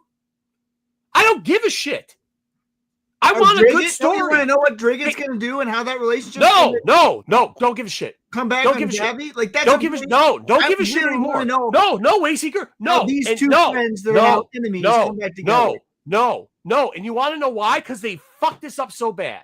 That's why nobody gives a shit about any of these characters because they fucked it up too bad. This is incoherent. You shouldn't have to have Insiders. You should be able to get your books out on time. The story shouldn't be flashbacks of what you read in a fucking novel for half the books on one side. And then the rest of the books you put out have come out in such big gaps. Then you're going to decide to do a wedding in one of your fucking groups. Dude, and you still got 8,000 characters. We're in phase 3. Kill all these motherfuckers. No, Wayseeker, I'm not. At this point, no, I'm out. I'm with everybody else now. Okay, I'm not selling this bullshit anymore. Yeah, I like Crashed for a while, But guess what? They fucked that up too. They fucked it up. Yeah, I'm still in. Yeah, I'm with Kilted here. But so The Corgi. No more fucks to give about this. There's no way for you to like. Dark Horse should lose this property. They should 100% lose this property. And anything they put out, I'm going to tell them, go fuck yourself. But no more Fs. You didn't like this book because you're done with the High Republic. No more Fs. No, Wayseeker, I just told you why. Because it's incoherent. You can't start incoherent. You even admit, yes. Nope. It's not incoherent. It's ridiculous how they cross-contaminate everything. I wish they wouldn't do that. But it's not incoherent because if you do follow the stories, if you would have read the insiders, it would make sense. If it's a prerequisite to read a one-shot, that you have to read if it's a prerequisite, it's no longer a fucking one-shot. A one-shot means you can read the fucking thing once. The whole fucking thing's in there. Do you not know what a one-shot is, Wayseeker? I am not saying that. It doesn't say it's a one-shot. It's just saying you said it's a one-shot. It's a self-contained story. But it is. This is the problem with the High Republic that we've already talked about. You got to know who Gabby is, which means you got to read the kid book. You got to know who Drigget is. So you got to read a different kid book. You got to know who Rue is. So you got to read a short story book from that character. You got to read an insider. I think it's crazy that they make everybody have to read all this stuff to know. That's what I'm saying. It's trash. But that's what it's always been since. Wayseeker. You just said you had to read 50. Dom don't even read none of that shit. So what? Like the average person why do you have to fucking have 15 books to read a one shot? You should. That's the dumbest. What you just said is the dumbest thing. It's not hating High Republic. I wish they'd finish High Republic. It's the dumbest fucking thing. Please ask anybody in the chat if to read one comic book, they want to have to track down kitty books, look like a pedo in fucking Barnes and Nobles trying to like dig through the kitty section, then go over and go into the young adult reader section so you can read fucking 3 pages out of a 400-page fucking book. So that you can get 3 fucking pages, then go read it. Then listen to a fucking. Stop, Wayseeker. I'm not done. I'm not fucking done. Wait, Wayseeker, I'm gonna fucking mute you. I let you talk. I'm muting you because you don't fucking let me talk. Then you gotta listen to a fucking audio book so you can hear some fucking dude act like a child, fucking creep everybody out. You gotta listen to 18 hours of that shit for a 15-minute section, dude. No fucking way. This is trash. You can't call it anything but that, dude. You can't stop with the story, though. Stop with the bullshit. No, it's not. Stop with that bullshit. Stop. If you didn't mean it, I'm out of here. Seriously, stop with the bullshit. Stop this shit. Stop with the bullshit. Stop it. Stop with the bullshit. I can talk my point about what I like, and you don't have any reason. Right, but I let you talk about it, and then you just talk over me. You're talking over each other. Yep. Yeah. Look at Leia's siblings. Yeah. I just like. All right, now say your pace, Wayseeker. No, he already said it while you were taking a piss, JJ. Well, and whatever. Talk. Either which way. And then he just yelled over me because he's like, "Well, if you just read 15 fucking books to get this, it's good." No, it's not. It's not. You should not have to read. Wait, here, JJ. Here's the gist of it. To even understand this one shot. I already understand the argument. Yeah, I mean, I don't need it explained. Yeah, why would we do this? Why? I mean, no, not good. Okay, next up. Done with this fucking. No. Yes. You said it. You said it. You and your T said it 16 times. We heard what you said, Wayseeker. You said it on top of me. Characters that you like, and these are some characters that I like. No. I think. I hate to say both sides. To play a point here, there's a way you can do both things, right? You can take a character from a novel or kid's book or whatever the hell you want it to be. Okay. And still write a great story with that character. The problem is to get the story that you're putting in there. Like you can have them so they purposely are disjointed, right? And they probably should be. Is the point, right? You don't no. I shouldn't have to read a book to know Gabby's background to go into this comic, which I agree, but that's not what they're doing. They're making you do that. I think sometimes they are and sometimes they aren't. But this particular project, I don't know. Oh, yeah. Dwayne Scott, I think you're right. I don't even think at this point they could put together anything. But isn't that always the complaint we have with Star Wars? Is that we've said this before. We've said it before. Take the gloves off with the canon stuff. Let people create with characters. Don't tie it so much into, like, it doesn't have to be tied into everything. Look, at the end of the day, stuff that Wavseeker likes, the stuff that you like, Marco, You know, it's not going to friggin' it's not going to be with everybody. Yeah, there you go, Archel. It's a hit and miss with the High Republic. Some of it's shit.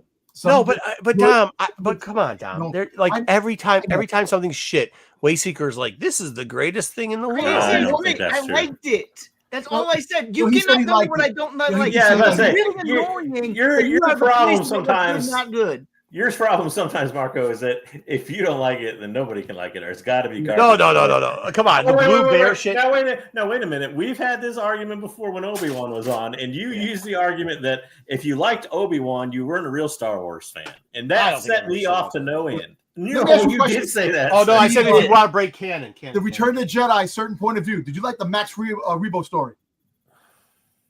Who are you asking that to?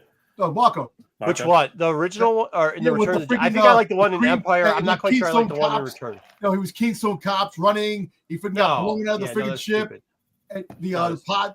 The one in Empire was good. That was a crazy story, Don. You're That right. was good. Return of the march with the hand cream, the foot cream, fucking No. crazy shit. Yeah, no. No, I'm just But saying. I don't see what I'm just saying is like these things that are like fundamentally wrong, and then to try to pass them on like, well, if you did all these things, then it would be good.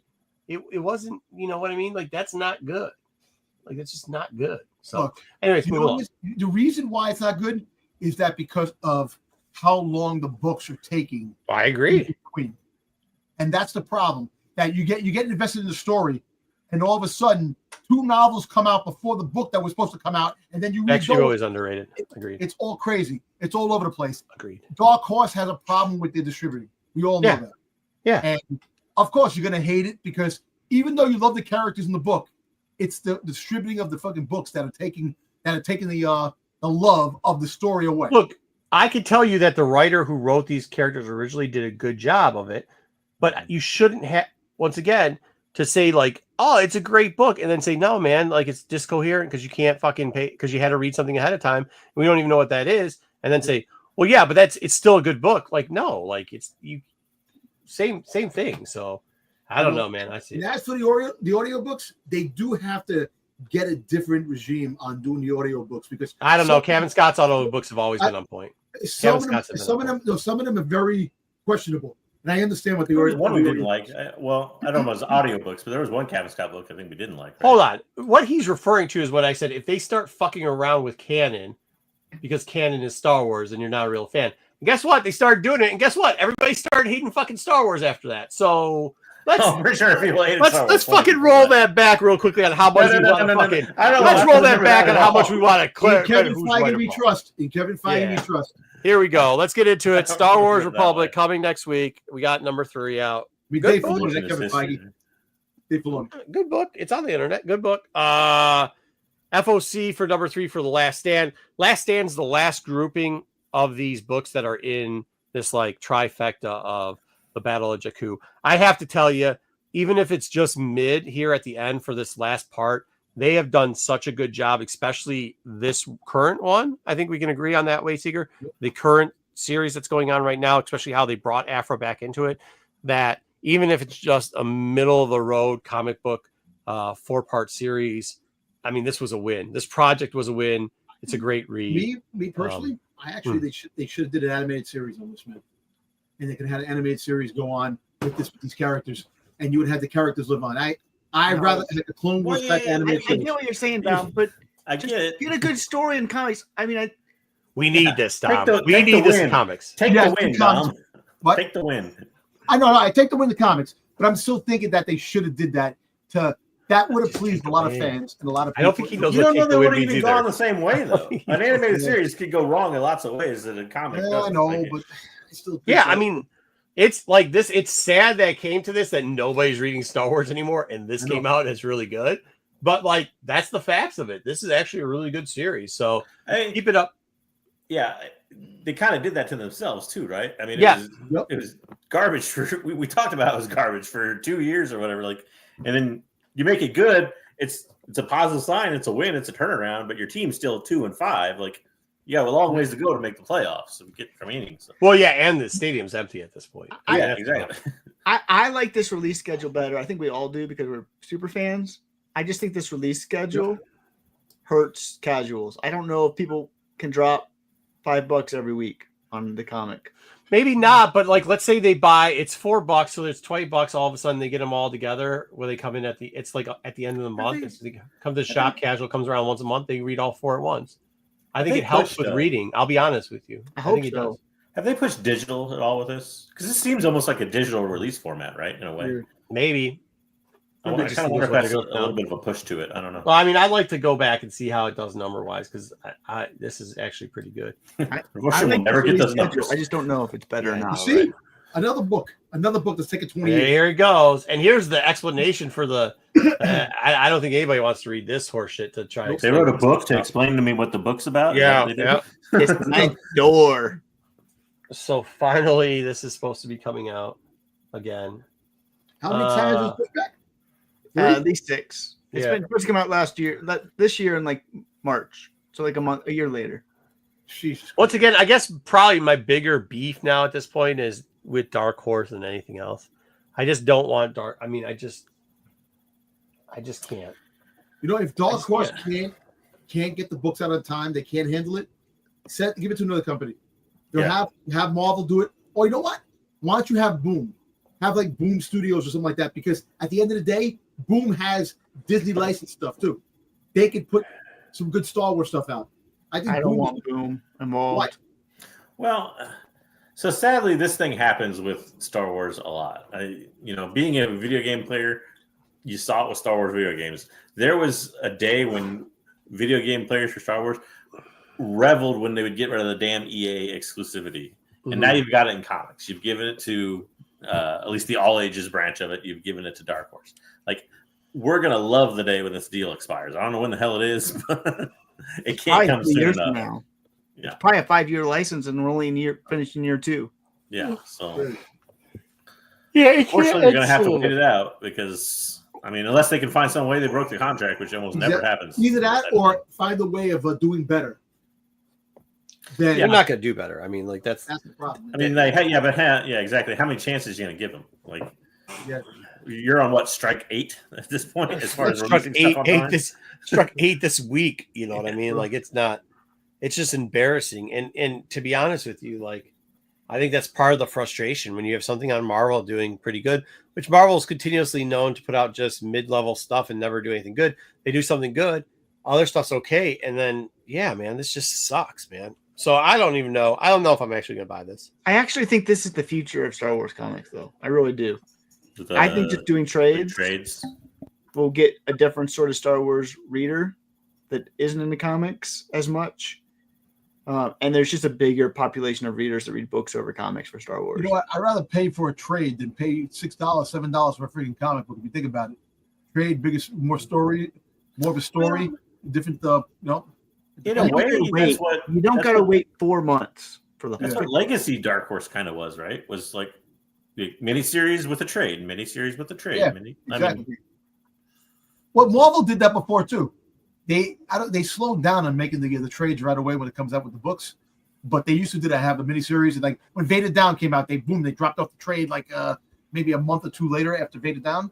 Now it's like they're taking longer in between comics. Like I said.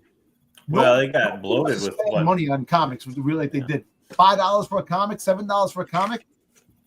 It's really a lot. That's a lot of money. The Marvel thing, a long time though since the War of the Bounty Hunters and that tie-in and having like 4 or 5 ongoing lines. Like it was too far. Crossing over in a bunch of different books.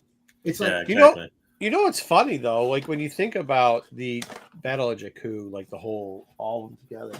You know what the one thing they don't do? They don't tie into any books. Well, there's nothing for it to tie into yet, though. Right. I understand that, but what I'm saying is yes, I get that, but at the same point, it doesn't. It seems to be part of the success. Remembered how much we liked the ongoings before they started to try to tie everything into it? Yeah. We liked most of the ongoings before that. Yeah, fair. That's fair. That is fair. I mean, if they could get back to that, that'd be great. All right, that's all we got in comics because there's really, luckily there's not a lot, I guess. I don't know. Fucking Dark Horse sucks. All right. We'll see. The year is almost over. And maybe next year it'll be bigger, better things. Who knows? Maybe we'll see. Like I said, hopefully if you guys aren't out there and you hear us please try to pick up that Jakku series because if it sells, Maybe we'll get better stuff. I don't know, man. Exactly. All right, Wayseeker. All right, we got one more variance things to cover. Last one. We'll check in on these. I don't know how often we want to check on these. Every 3 or 4 months, I figure. I think we put 2 books that are too rare to check on them too often. Some of There'll be no them, sales. some of them are really fascinating already. Like Yeah.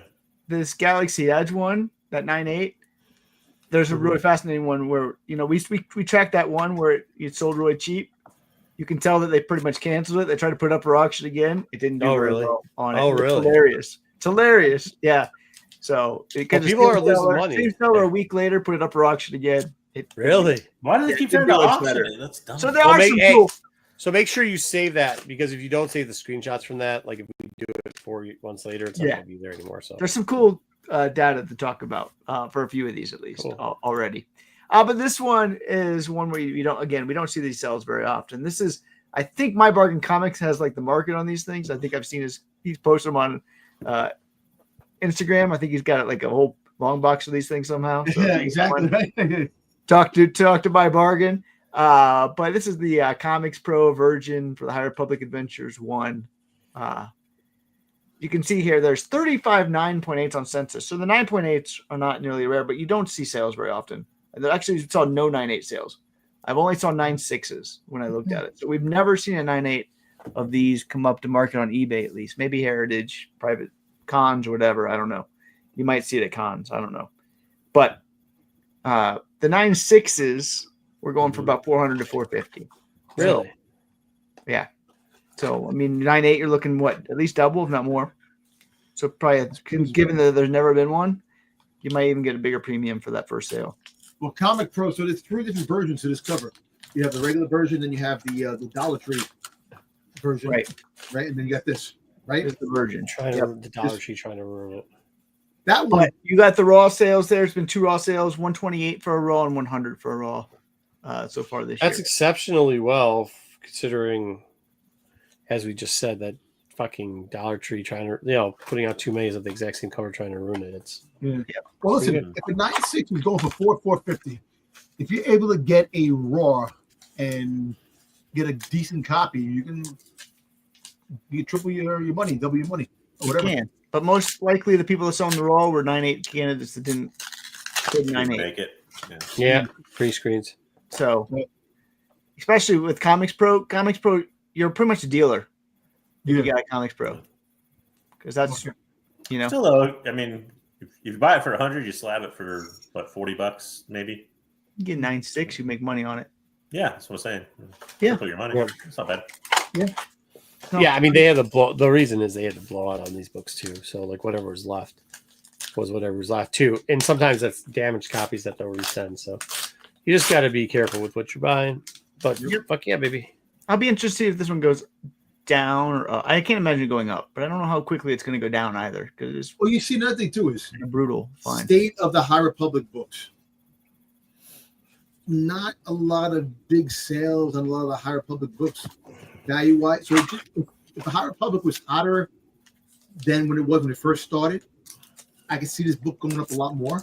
Well, I think what we said to people when that was coming out, if you recall, and JJ, I think now you can take credit for part of this too, was like people were just buying so many books for no reason.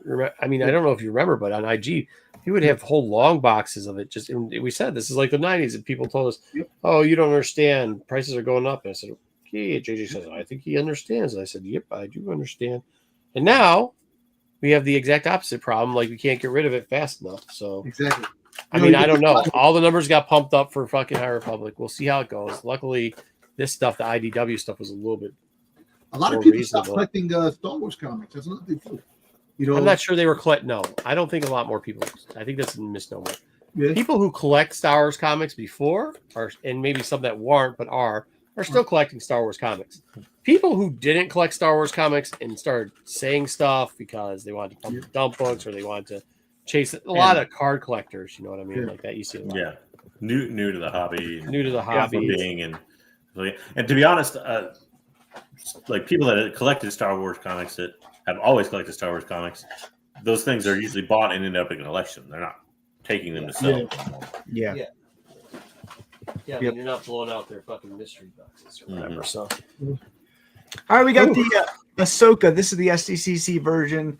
Nobody knows how many of these out there. People claim there's only 350. I don't believe that for a second. I have no idea what that number is. But well, they didn't just sell them at SDCC. They also had them at fucking WonderCon. So I do like the art in this. I like the art. It's cool. The version's cool. A lot of these got signed too, if I remember. They did. Yep. But as you can see, the sales on this one, there's not been a raw sale this year. There's only been 198 sale. That's the only sale of this thing this whole year. So 198 sale for 150 though. But so it's not 150. Yeah, that's not crazy price for a book that's the really dude. If you got a guy that paid 85 for the raw, and then a month later, I know that date was 86.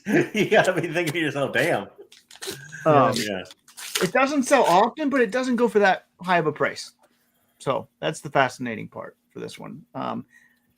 It reminds me of the radar. The Batman animated series type of character, like art from the cartoon. I like the way it looks like. The way they draw. Maybe it's just me, but does this book strike anybody else as the type of book where you go ahead and buy a 9.8 and just keep? I mean, yeah. If that's the raw market, like I mean, if they're not coming up raw, and that's what it is, it's $80 some. Spend an extra $50 and buy the 9.8. Yeah, you buy the 9.8. Yeah, definitely. Yeah, you're right. The only problem though is even some of these books. I was looking up. Maybe we'll pull it up here in a little bit and share a screen. But I was looking at the Hondo book because like the rumors of Hondo coming up and deciding if we should buy it or not. The problem is the people on the internet, at least, it is just like you're fucking like. At what point do you just say, "Hey, this book is not"?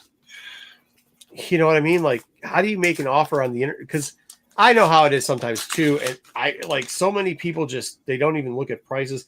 I guess when you talk to somebody live, you could be like, "Hey, man," you can show up and not be a fucking shitbag, so they can be like, "Okay, oh, cool, got a Cad Bane, needed him. I know he's not even a legendary. Is he legendary? Hey, sweet, got another Cad Bane. I needed that. All right, but I was thinking about this too. Like, how do you approach people and nicely say to them, God, your shit's way overpriced. And it's never going back up there. Like for the collector, for the Rubens of the world, you know what I mean? Like, I think I saw most of the average listing price for the fucking Hondo book is $350 in the 9.8. The last 9.8 sold for $120. The one before that sold for $120. Like the price of the book's $120. It is not $350. Yeah. People speculating. On what? No. They listed this book. Yeah. They listed this book 3 years ago. Yep. And it just sits there. And it's like, dude, they might not even have the book in there. See, this is the weird part that people don't talk about. They might not even have that. They might have listed that book and then sold the collection out or sold something else out. They don't even have that fucking book anymore. Yeah. Have that book anymore. I mean, at least if you're going to deal with dealers. See, this is why back in the day when people were shitting on dealers all the time and going oh, these dealers, they don't know how to run their business. Their price is going up and they're looking them up and yeah, cool. Now you go, those people go, hey man, I pay for these books. I know you look them up. Hey, this is the last thing that sold on, Go Collect, or the last thing that sold on, what's it? I'm talking about the other one, GPA. And if you have a good relationship and you didn't burn it by being some asshole that shows up in the comic shop and tell the owner how they don't know how to price books and say, hey man, this is what the comparables are. Let me tell you how to do your job. Yeah, let me tell you how to do your job. Wasn't that it, JJ? Remember that era where all these comic shops, they're all going to go out of business because, the fucking douchebags of the world, the Brian McClays, knew how to run businesses better than they did. I find it funny. So, people would be like, oh, the comic shop, let's say, would have a book up for $300, and people are like, well, that's not the market for it. I'll give you $2 or whatever. Granted, I'm all for negotiation or whatever, but they're like, you should really look at the market on eBay, and they show them, eBay sells it too, and but now those same people put their books up on eBay for $300 when, like you said, the actual market's like $150. Yeah, $150. So basically, you're taking that same idea and just putting it online. Yeah, because you're doing it online because you think that they didn't know what online was. Like, dude, come on, man. So, just go out there and be, I don't know, but I will tell you, as a seller, if I start seeing somebody not even give an offer but a low ball offer, I will look up the price to see And if it's too low, I'm not going to fucking deal with it. But like, I'm also the guy, because you've gotten this before too, right? You get a guy that gives you it's a lowball offer, like a real lowball offer. And then he's talking about like, oh, well, this book only sells for X amount. And he's taking that one low sale. And it looks like shit. And he's asking you for 20% less than that. And you're just like, I don't even know if I have this book in stock anymore. But this is what I'm not going to do. I'm not going to just have some douchebag like, So like, where's the happy medium on the internet where you can go? Because I think a lot of eBay sellers are burnt down, and it's easier on the internet to just be like, yeah, fuck off, than it is in person. Because if somebody in person goes, hey man, here's this, I'm like, yeah, dude, you're looking at the lowball offer, blah blah blah, and I'll meet them someplace, in the middle or something like that. But I mean, my thing is like, if you have people that will put stuff up basically as a fuck you price, more or less. Yeah. Where it's like I paid $300 for this book. You're going to pay me the $300 or fuck you, which is fine if you want to run things that way, but just don't expect to sell it. Yeah, which is fine. I have that some stuff on like that online. Not gonna lie. Everybody does. I mean, where nobody likes to lose money on something. I am happy to hold on to this book unless you give me a stupid offer. If you're gonna pay a stupid price for it, I'll let you have it. But if not, I'll just. I don't think I have any books like I don't know. No. Yeah. Well, you sell through other avenues too, though, than just online. Like, but what I'm just saying is like, I think that as like when is it going to be that we can have a talk with people on like, Wayseeker, that's a stupid way to do business. This is why you're broke. Like, I'm not broke. You sell stuff. Yeah, you're broke. This is why you go free. But don't you? I mean, you see that at cons and those stuff, right? I mean, the guy's got a wall book up for $900 that is only worth $500. Nobody's paying the $900. No. Okay, hold on. That's two different things. If he's got one, basically the online version of a wall. No, because on the wall he might move on like every other book but one, right? Yeah, no. As long as it's one or two books that he. I'm saying I have a couple. Let's say right now I have 900 items up on eBay. Yeah, I have 10 items up there that I put up there for my PC that I really don't want to sell, but if you make a crazy offer because none of them up there, I have them up there. So 10 of my. Yeah, see, no. See, that's bullshit. Like that's what I'm saying. No, that's different than what JJ's saying. Why is it different? That's a wall that has 50 books on it. He has one that he doesn't want to sell. That's because that's a museum. People don't do that shit. No, if they have the book and they think no. What I think, see, I take it differently. I think what JJ's saying is he's got a book up there. He thinks the price is X amount of dollars. Maybe because it hasn't sold in a while. Maybe because he did vest into it too much or whatever. But it's not his PC. The guys that do that shit don't sell any books at the con. You start putting your PC up there, if you get tagged as a museum, you're done. If you have one or two books up there, it's fine. It belongs to the museum. No, I disagree with you on that one. It can't that's be the okay majority. to be wrong. It can't even be a heavy minority. But if you have one or two of them up there, it's. So I think it can be used one of two ways, right? You can use it in the way of like a fuck you price, like piss off. If you're not going to pay me the money for it, go away. But I think the better way to do it, if you're going to do it online, and Wayseeker may do it this way. I don't know. I don't run a shop. No, said he's putting PC stuff up there. I'm not saying that's necessarily wrong though. Like if you put a PC book up there and you put a $1,000 price tag on it, that book's worth less, and it's worth less. But if it's a high demand PC book, that can get people to look at, well, what else is this guy selling? Yeah. Sometimes. Why not? No, he's not selling a book. He's running. Why? I know he's not selling. You have an Instagram account displaying a book. Yes, but you have an Instagram account. That's what displaying books are for. No, this is absolutely not what I'm saying, because there's no way. We'll go look at. We'll use some examples. So you're telling me at a con, there's never been in the history of comic book cons. There's never been a guy that puts an absurd. There is no. I'm saying there is museum curators. There's 100% museum curators. What I'm telling you is the guy that you might think has a book priced a little bit high and doesn't want to sell it to Wayseeker. That's because he doesn't like Wayseeker's face. What I'm telling you is those aren't people's PC books up there. That's not. Well, I don't think anybody at a con takes their PC with them. I mean, that'd be weird. But no, there are. No, there are. Not really?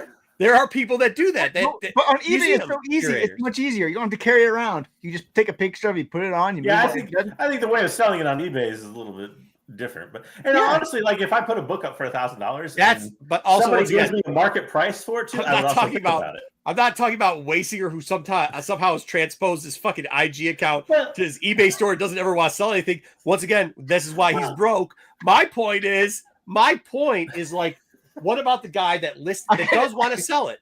He wanted to sell it. He was in on the shit. He wanted to get rid of it. He has now priced his book because you can go up to good dealers and you can be like, yo, man. And the dealer will know that book's been in his collection for a while. He'll know what collection he bought of or what single he bought of. He's know how long it was priced to go, more or less. If you're like, hey, man, like, I'm interested in that book, but like that was COVID prices. I don't know if you have any room on that book. If you do, could I show you some comps? Mm-hmm. Like most guys will be like, all right, cool. If he's having a bad day or having a real good day and don't want to hear you and how you present it, don't just walk up to random motherfuckers and do that. Because I've gotten in trouble this before, like, oh, I did that, and then all of a sudden this guy told me to go get fucked. Like, no, but like, that's the way you present it too.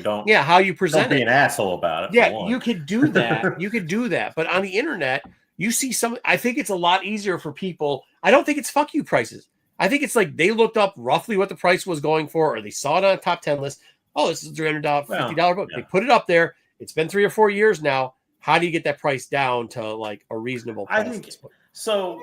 The thing to do, I think, is a buyer perspective on that, right? If I see somebody that has that book and I want it, and I know it's that situation that you explained, that this probably been posted for 3 years and he's never changed the price or whatever. Yeah. My first instinct is to just tell myself, well, first off, as the buyer, figure out what the market actually is for it. You know, look up your last solds, figure it out a little bit, and then come to a figure that it depends on the person. You're never going to know on the internet whether or not you insulted somebody with a price, but throw out a price that's maybe like 15% below that market, and then be like, hey, like, listen, like, I know you got it listed there. It looks like it's been listed for a while. You know, I'm not sure if you forgot about it. Like, I see some comps that are a little bit lower. I'd be willing to give you this much, but I'm flexible or something. And then you can maybe negotiate it. If the guy's not a total asshole, he'll probably come to you and say, oh yeah, well, it's been up there for a while. Let me look at it, and then get back to you. I mean, you know what? Let's we'll go play and look at the internet. We'll play with the internet. Waysinger, get this segment done. Get the segment done so we can, me and JJ, real people, can have a conversational talk. Not a guy that fucking. I sell 10 times more than JJ does. 100 times more than JJ does on eBay. Let's be clear. But apparently, you also have your PC books up there. I don't understand that. I got 20-some packages I packed up today, so I don't want to hear you talk about it. Hey, you're the worst. You're the worst. Yeah, you probably made 30 cents. You're the worst. You're one of these guys. You're not even as bad as the curators that do it live show. At least they can like see other people's faces and reaction when they overprice their books and put it up there. But no, dude. Today, I think we should get Wayseeker on the live selling train. Let's do that. Let's see what. All right. And Wayseeker on Whatnot. Do Whatnot. I'm not doing Whatnot. It's too much work. No, eBay Live. eBay Live. No, you're never making your money on eBay Live. That is, unless you have like a huge following, it's a waste of time. And they're selling crappy books. eBay Live. There's not even that many comics on eBay Live. I don't know. Crappy. I heard that you put a sticker of your face in each package as you send out. I sell trade paperbacks or hardcovers. Nobody buying that on eBay Live. I don't think people sell comics on eBay Live that much yet. I could be wrong. That's a horrible idea. All right. No. Don't listen to Wayseeker's selling advice. It's a horrible idea. Fall in order. Dark Temple 5, 1 and 10. As you can see, this one, it's a couple raws are out there. You can buy a raw. What's up, Matt? They come around every once in a while. We've had 3 raw sales since April. Average price about 80, between 60 and 100 for this raw. 9.8 though. You comes up about once a year. 300 was the sale in 20 this year, 250 last year. This is a book that's a PC book for lots of people. It does. You guys think? Go ahead, Marco. I didn't mean to chop into you there. There's also, for those people that don't know, I keep forgetting that like people are newer stuff. We have to explain this. This book, part of the reason why you don't get 9.8s in this is because this book actually didn't sell when it first came out. It sat on the shelves before anybody, even a lot of people, not anybody, a lot of people even recognized it was there. Probably a good 2 years. So it was the last variant in a pretty low selling run of books. Yeah. We'll send you a sticker. We'll get a Wayseeker sticker. I think this one out. So do you think there's in Europe will buy it because they like the tea drinker. That's why they tune in the show. Oh, actually, I found something out. We actually got weekly flavor is Earl Grey. Actually, I just happened to notice because I made a comment the other week on TAC. We actually are European. A lot of them are from the Great Ireland, so they have no problem with me making fun of throwing tea the into drink. Irish. Yeah. There was a lot of pro-Irish Guinness? comments in my DMs this week, and about how I can't actually say some of the stuff they were saying, but So Wave Seeker is a comic selling freaking tea drinking douchebag. That's what you're trying to say. Nothing to do there. Real question on this one though. Do you guys think too far. the 9.8 sales, the fact that there's so few of them compared to the Raws, is like, let's say you bought this book around the time it came out. There's so much meat on that bone. Sell it for $100 when you probably bought it for $6 to $10 when it came out or something like that. Right. Yeah. I mean, rather than try to submit it for a 9.8, just I mean, I think the benefit though, as Marco was saying, there's so many of these. If you bought it right when it came out, you might have a 9.8. There's so many Raws that were the ones that were sitting around for 2 years, and they're nowhere near a 9.8, and that's what's selling for $60 to $100. So if you have a 9.8, I would grade it if you think you have a 9.8 candidate on this one, for that very reason. Yeah, I think that's fair if you think it is, but I'm telling you, you probably don't. That 9.8 candidate is going to be hard. All right, what else do we got? So I'll be fascinated to see what this one does. There you got your favorite. Marco's favorite variant. This one has been coming down, but we had a really weird auction sale in September. It went for $820, and then it popped back up to $1439. So 9.8 sales, we had $1,500, $820, $1439. Raw sales sticking right about that $550 to $600. But there's 78 of these things on census. I actually think that's actually not bad because it kind of tests the market, right? Like when you see these one-off sales that go really low, and then you see it kind of pop back up. And I think a month later too. That's I mean, I think that's good. That's good news because it says that the price is kind of settling towards that, $1,400 to $1,600. I do wonder too how much of that is like one slips through the cracks because somebody names it wrong or does something right. else. That's what I'm saying. Yeah. It was an auction, but you can't tell. It could have been like a 24-hour auction. People do the stupid stuff like that. 1 or a 3 day or a 3 day auction, and those things always go for cheaper. It just people eyeballs miss it. 3 days you end on like a Thursday night at like 1 in the morning or something stupid. Right. Yep. So it does tell you though, even big books like this, they will slip and sneak through. So you keep your eyes open. You really want it. You could have got it for $825 maybe. Who knows? Those fucking raw prices are still ridiculous. They're still ridiculous. Mm-hmm. I would buy a 9.8 over a raw because those raws are not. They're beat up lots of times. Yeah, maybe. Yeah. I just pony up and pay the $1,500 if I really wanted it. Yeah, if you had money, if you did, but instead for that $820, I would. Books. You got PC books sitting up on your eBay account. Fucking who puts PC books on eBay? Me. Yeah, Dom got a new background. It looks good. All right, last one. The script, literally. This is the Luke Ross, the 1 in 25.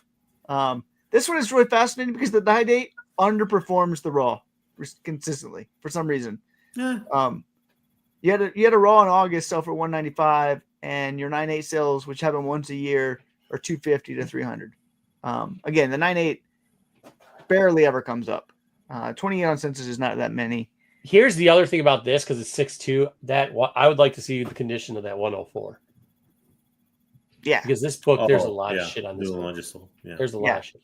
That's the hard part about raws. Some of these raws are, it does it does things like that. So, probably because like that book sat on the shelf for a month while somebody fanned through it to get to all. Oh yeah, people thought it was shit too. They didn't like the cover. Like as much as everybody raves about this book now, they fucking did not like this book when it first came out. So yeah, we're gonna track these. We're gonna track 9.8 sales.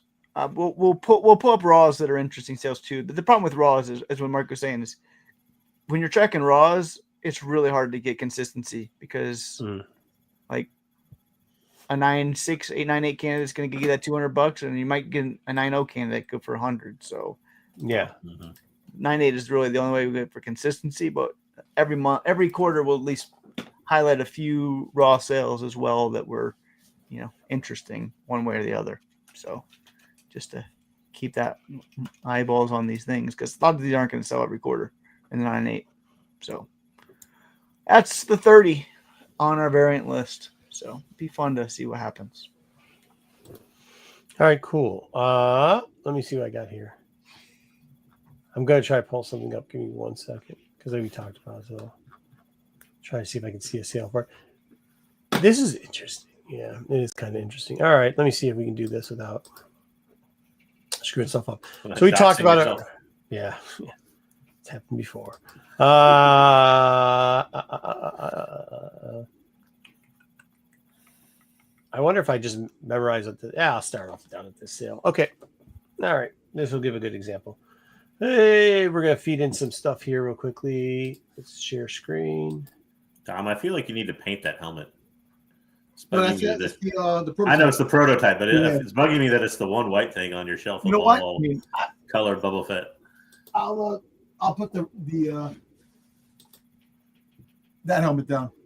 There you go. That'll be better. Yeah. Okay, so here's what I was kind of talking about. Check out the so if you look right here, it's the 9.8 is the most recent 9.8 that's sold for Star Wars #7 with Hondo on the cover is $129.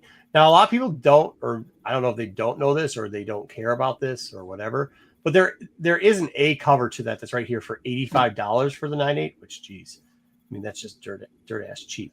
But here's what I'm saying about these books. So like 129 is not actually the worst. It kind of has been selling around that rate. But you got people with 250 best offer. The 22 is not a bad. I actually don't understand why there aren't more sales on the 7. Like this one right here.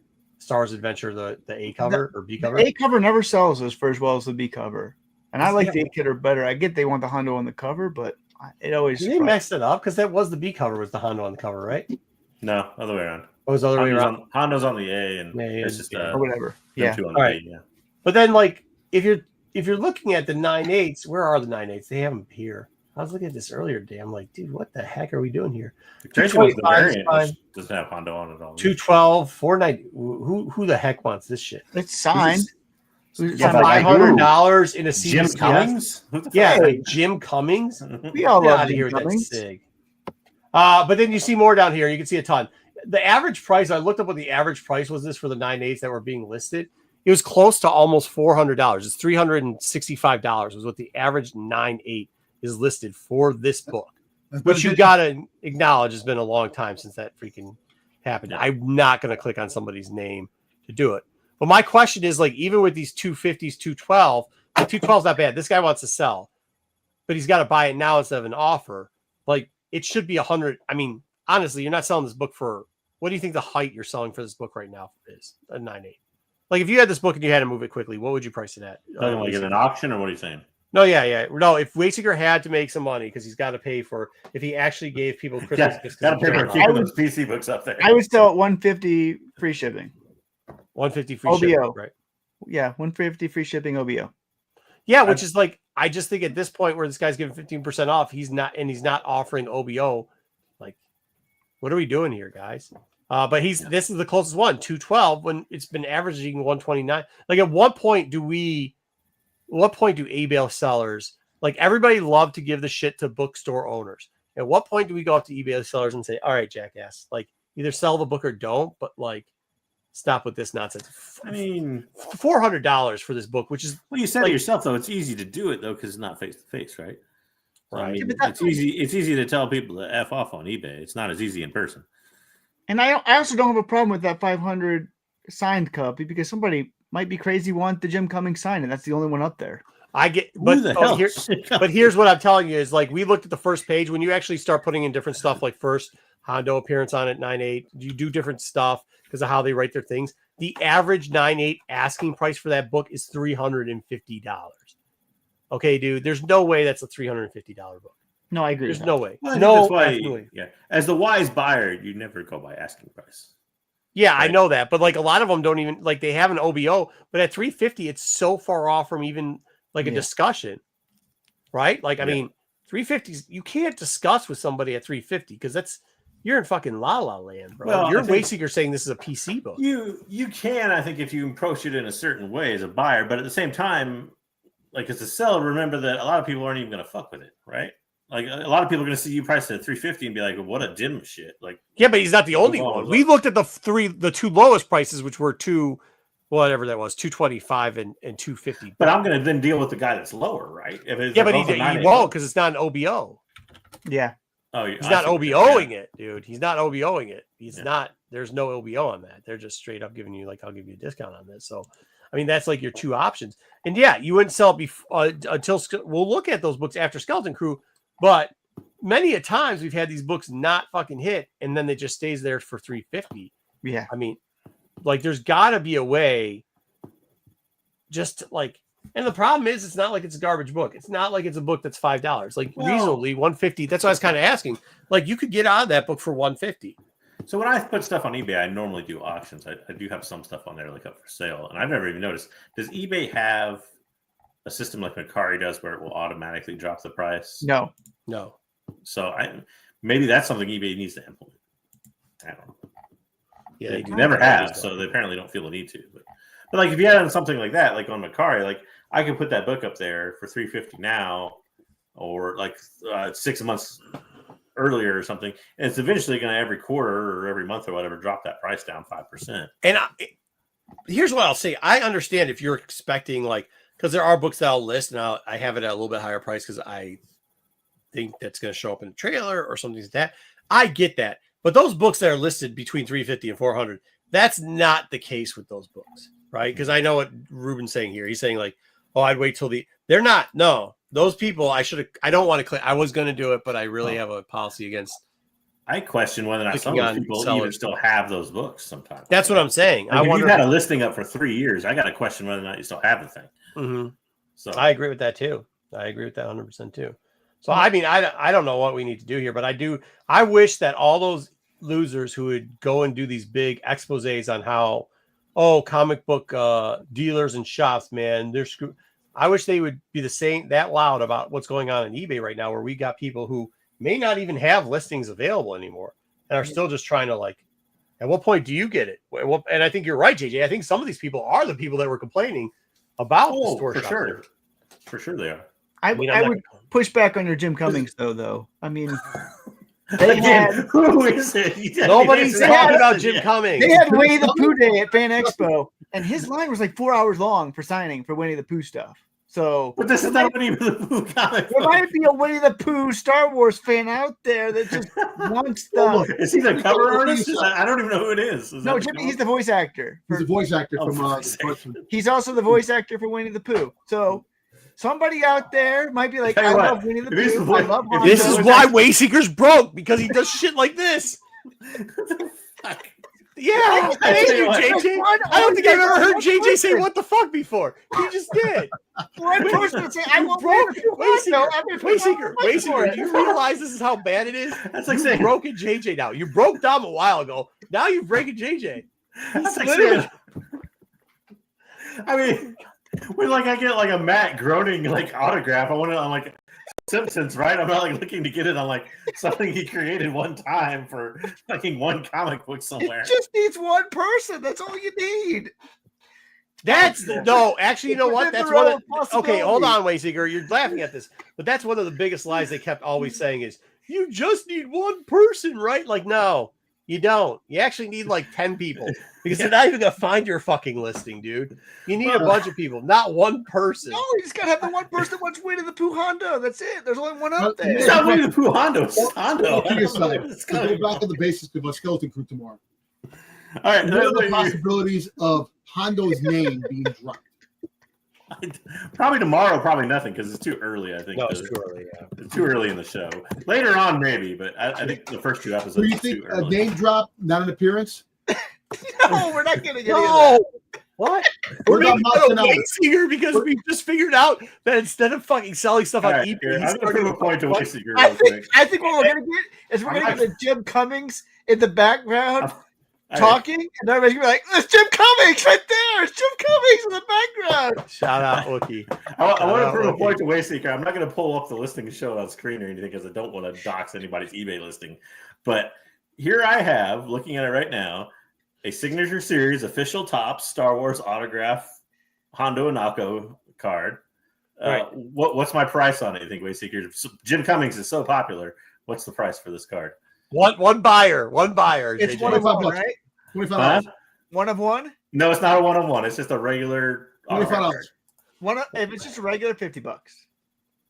Dom was closer. It's $30. 30. But that's a signature. Yeah. 1,000. That Hondo isn't a fucking 1 of 1, bro. What? That Hondo's comic's not not a a 1 of 1. one-on-one. That's the only one up there right No. now. It could be. I How many Jim don't know if I can find it. You can take any 9.8, get it signed by him, find some schlupp who claims to be a fucking CBCS or whatever the fuck that dump ass company is, fucking authority dealer, and he'll fucking slam that in a 9.8 yellow for you in a fucking second for $20. So that's not a fucking, like, that is comparable. I agree with JJ. All The right. dude just signed some shit. All right, here. I got a 101. Oh, no, wait, it's numbered out of 50. That's not accurate. He just put 101 in the listing like a douchebag. Never mind. How much? Why are you looking? All right, here's an out of 50. How do you think that sold? What do you think that is? 1 out of 50. $60. $35. $35. How much do you think Jim Cummings charges for a signature? Probably $40, probably. But that doesn't mean $40. Hey, do you think if Wasting 80. Gear stopped overpricing his bullshit and called it PC and actually sold it, he'd buy people Christmas gifts? 80. this year? $80 for Jim Cummings' signature. it's a really good God. Yeah, it really is. So how does that equate to making a book All right. fucking What do 3 you- times what it sells because he got a signature on it? That's Because you don't fucking went live for Jim Cummings. so you gotta 80, get the $80. premium. Yeah, maybe That means $120. that- This ain't that he means that- fucking leave. $200 comic should sell for about $300 then. Not 600. What the Yeah. fuck are you talking about? Dude, you're fucking dude, the drugs are strong with this one. Oh, man. Jesus. What's in that tea? All right. I don't know what we're doing tomorrow, guys.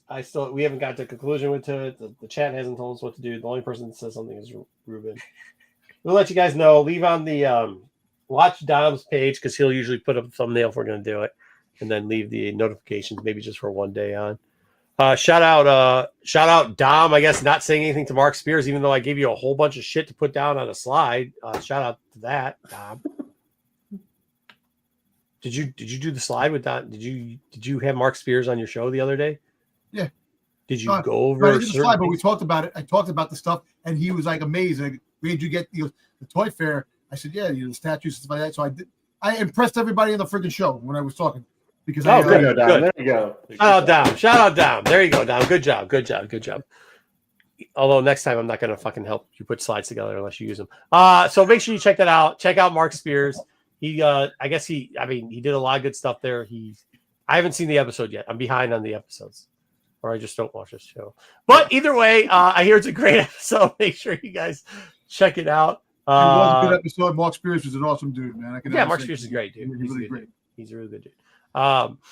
What else do we have? So do that. Check out SNS. Hey, this is what I want to say. I was talking to my friend Kyle today, and they are doing an award ceremony at the end of the year. So keep posted. Make sure you're following Matt, and which is Absolute Comic Geek, and Kyle, because they're not going to be able to do the polls to vote for the end of the year awards on Renovision. They're going to do them anonymously, as in like you will not be able to see the results. You can vote whatever, but like the results are going to be hidden so that people aren't just playing back and forth games. There seems to be some fun categories, so make sure you guys keep posted for that. Worst Star Wars show? Is that us? They're actually going to ask, I think, what's that? Worst Star Wars show? Is that us? I think they're going to ask what the best Star Wars show is on the channel, so we got to win automatically, right? Hope we win. We're going to win the best and worst. Well, Yeah. Yep. I don't know. We're We're gonna gonna do get upset. the best candidate on the show, the best person. Definitely this one. Stoptober. Not you. Definitely not Definitely. you. You're the worst. Is there an award Definitely. for? Is there an award for sends me the most Instagram links? I don't worry. Hey, guys. Yeah. It- We're literally on our fucking channel doing an award show for ourselves, and you guys are fighting who's going to win the fucking made-up award. Yep, that's right.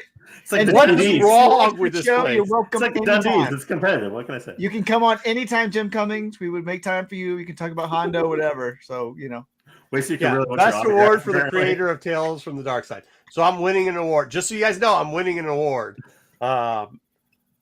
most segments created right here. I'd win that one.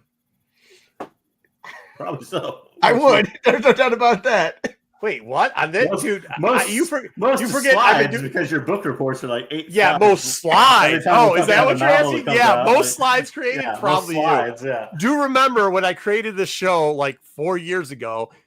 I've been doing it for that long. So if it's most segments, I have more segments. Last year, 52 weeks. That's me. Most watch segments, mine, because nobody wants to watch Wayseeker segments. Yeah, very good. There you go. Best PC eBay seller. Wayseeker. I do. Not seller. No, This the is best seller. rumor and the best rumor and speculation. No. Most rumors, maybe. Maybe yes. Volume, Dom. Yes, Volume. the volume. The volume of nonsense. All right. Well, whatever. I don't think they're going to do that. Or I think you got to ask Matt, but I don't think those are. I think it's Those pretty aren't much. awards. Those aren't real. Yeah, things. I don't think those aren't even real awards that they're going to give out, but maybe they will now. I thought it was going to be. This is the one that counts. When he goes, "Oh, best host." I go, "Oh, cool." He goes, "For a live show." I go, "Well, shit." Like I'm the host for most of the live show. He goes, "Well, Pete Cat." I go, "Wait, what?" Well, listen, I heard Kyle is giving out Easter Bunny, chocolate Easter Bunny. That's the award. So it's going to be shaped as an award, giving it to people. Is that true? I hope it's shaped like a bunny. I don't know. It could be. You know what? We could actually. Hey, Matt, I think you guys should add like a rooster. I think you should add worst jokes. And then, you got a couple candidates on this. You got a couple candidates on this channel that you could just like worst sense of humor. Definitely, Margo. Got that one. No, I don't tell jokes. You'd have to tell jokes to have the worst jokes. Yeah. These two right here, you could throw in the old man, the entire staff of the Old Man Show. Just throw them all in. Tired there. up the Old Man Show. The qualified, man. Come on. It's doing pretty good. Thank you, Matt. Pass it on to Kyle. All right. Pass it on to Kyle. All right. Anyways, everybody's doing good. Good stuff. Let's see y'all later. We're taking off. I hate StreamYard. Later. We'll see you maybe tomorrow.